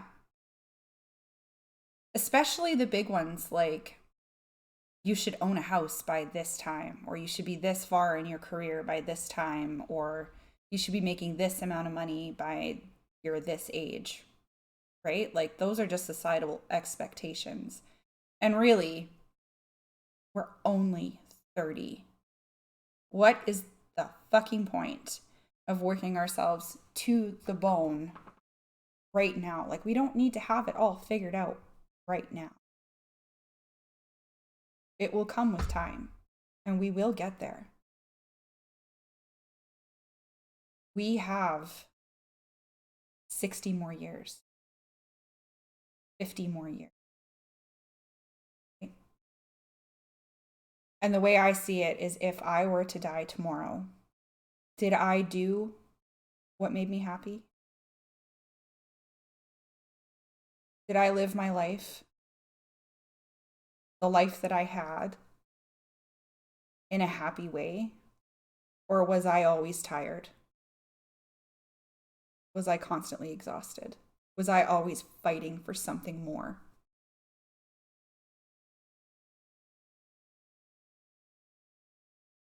I think about that a lot, actually.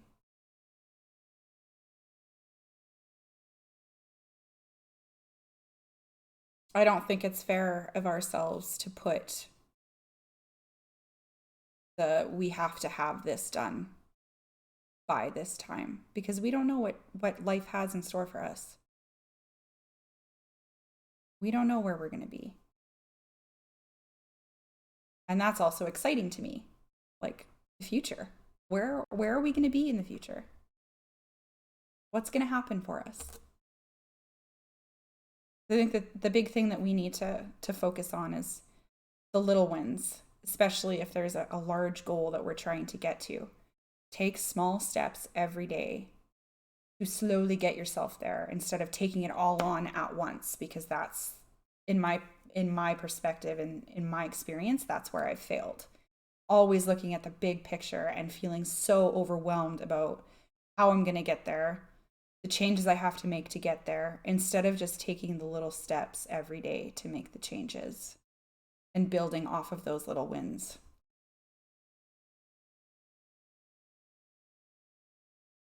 That's how I've decided that I'm going to take this year. I'm just going to be better than I was the day before.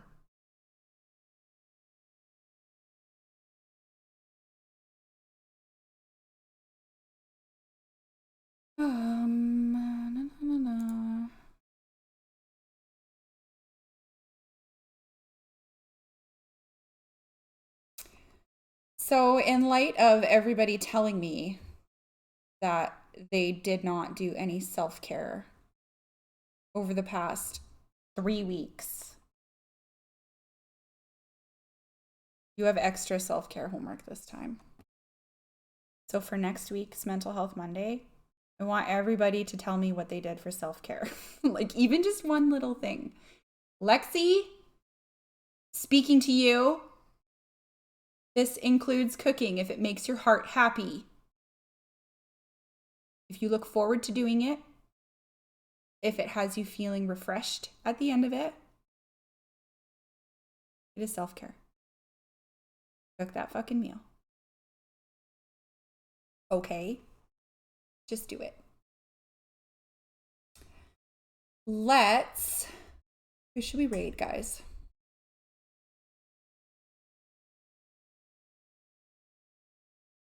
Just do it. Yes.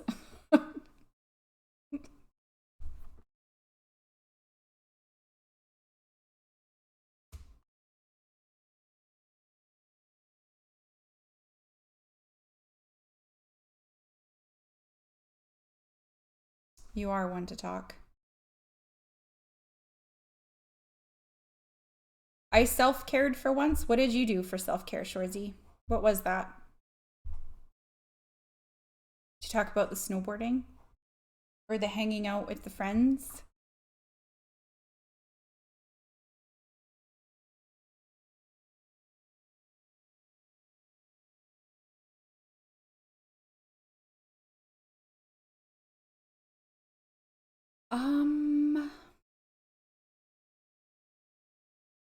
We're gonna raid Mr. Senpai. Do that.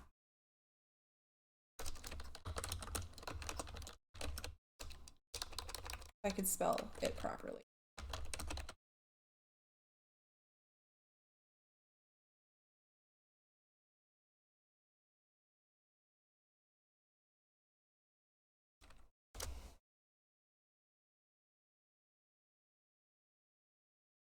Spugs, I love you. Thank you for the emotes. Thank you everybody for coming to Mental Health Monday. I know it's been a long time since we've done it, but I'm really, really glad that you all came and you all talked and you all gave me your opinions and let me yell at you and let me yell about me. I love you guys so much. And I don't know what game we're gonna, oh no, we're playing Diablo 3 Friday because it's the new season. So we're going to burn through the new season on Friday, and I'm excited about it because I haven't played it in a long time. You have a wonderful evening too, Boz. Thank you so much. I appreciate you all. Let's run into Mr. Senpai's stream and show him a little love from us because he's freaking awesome and he's hilarious. So I will see you all on Friday.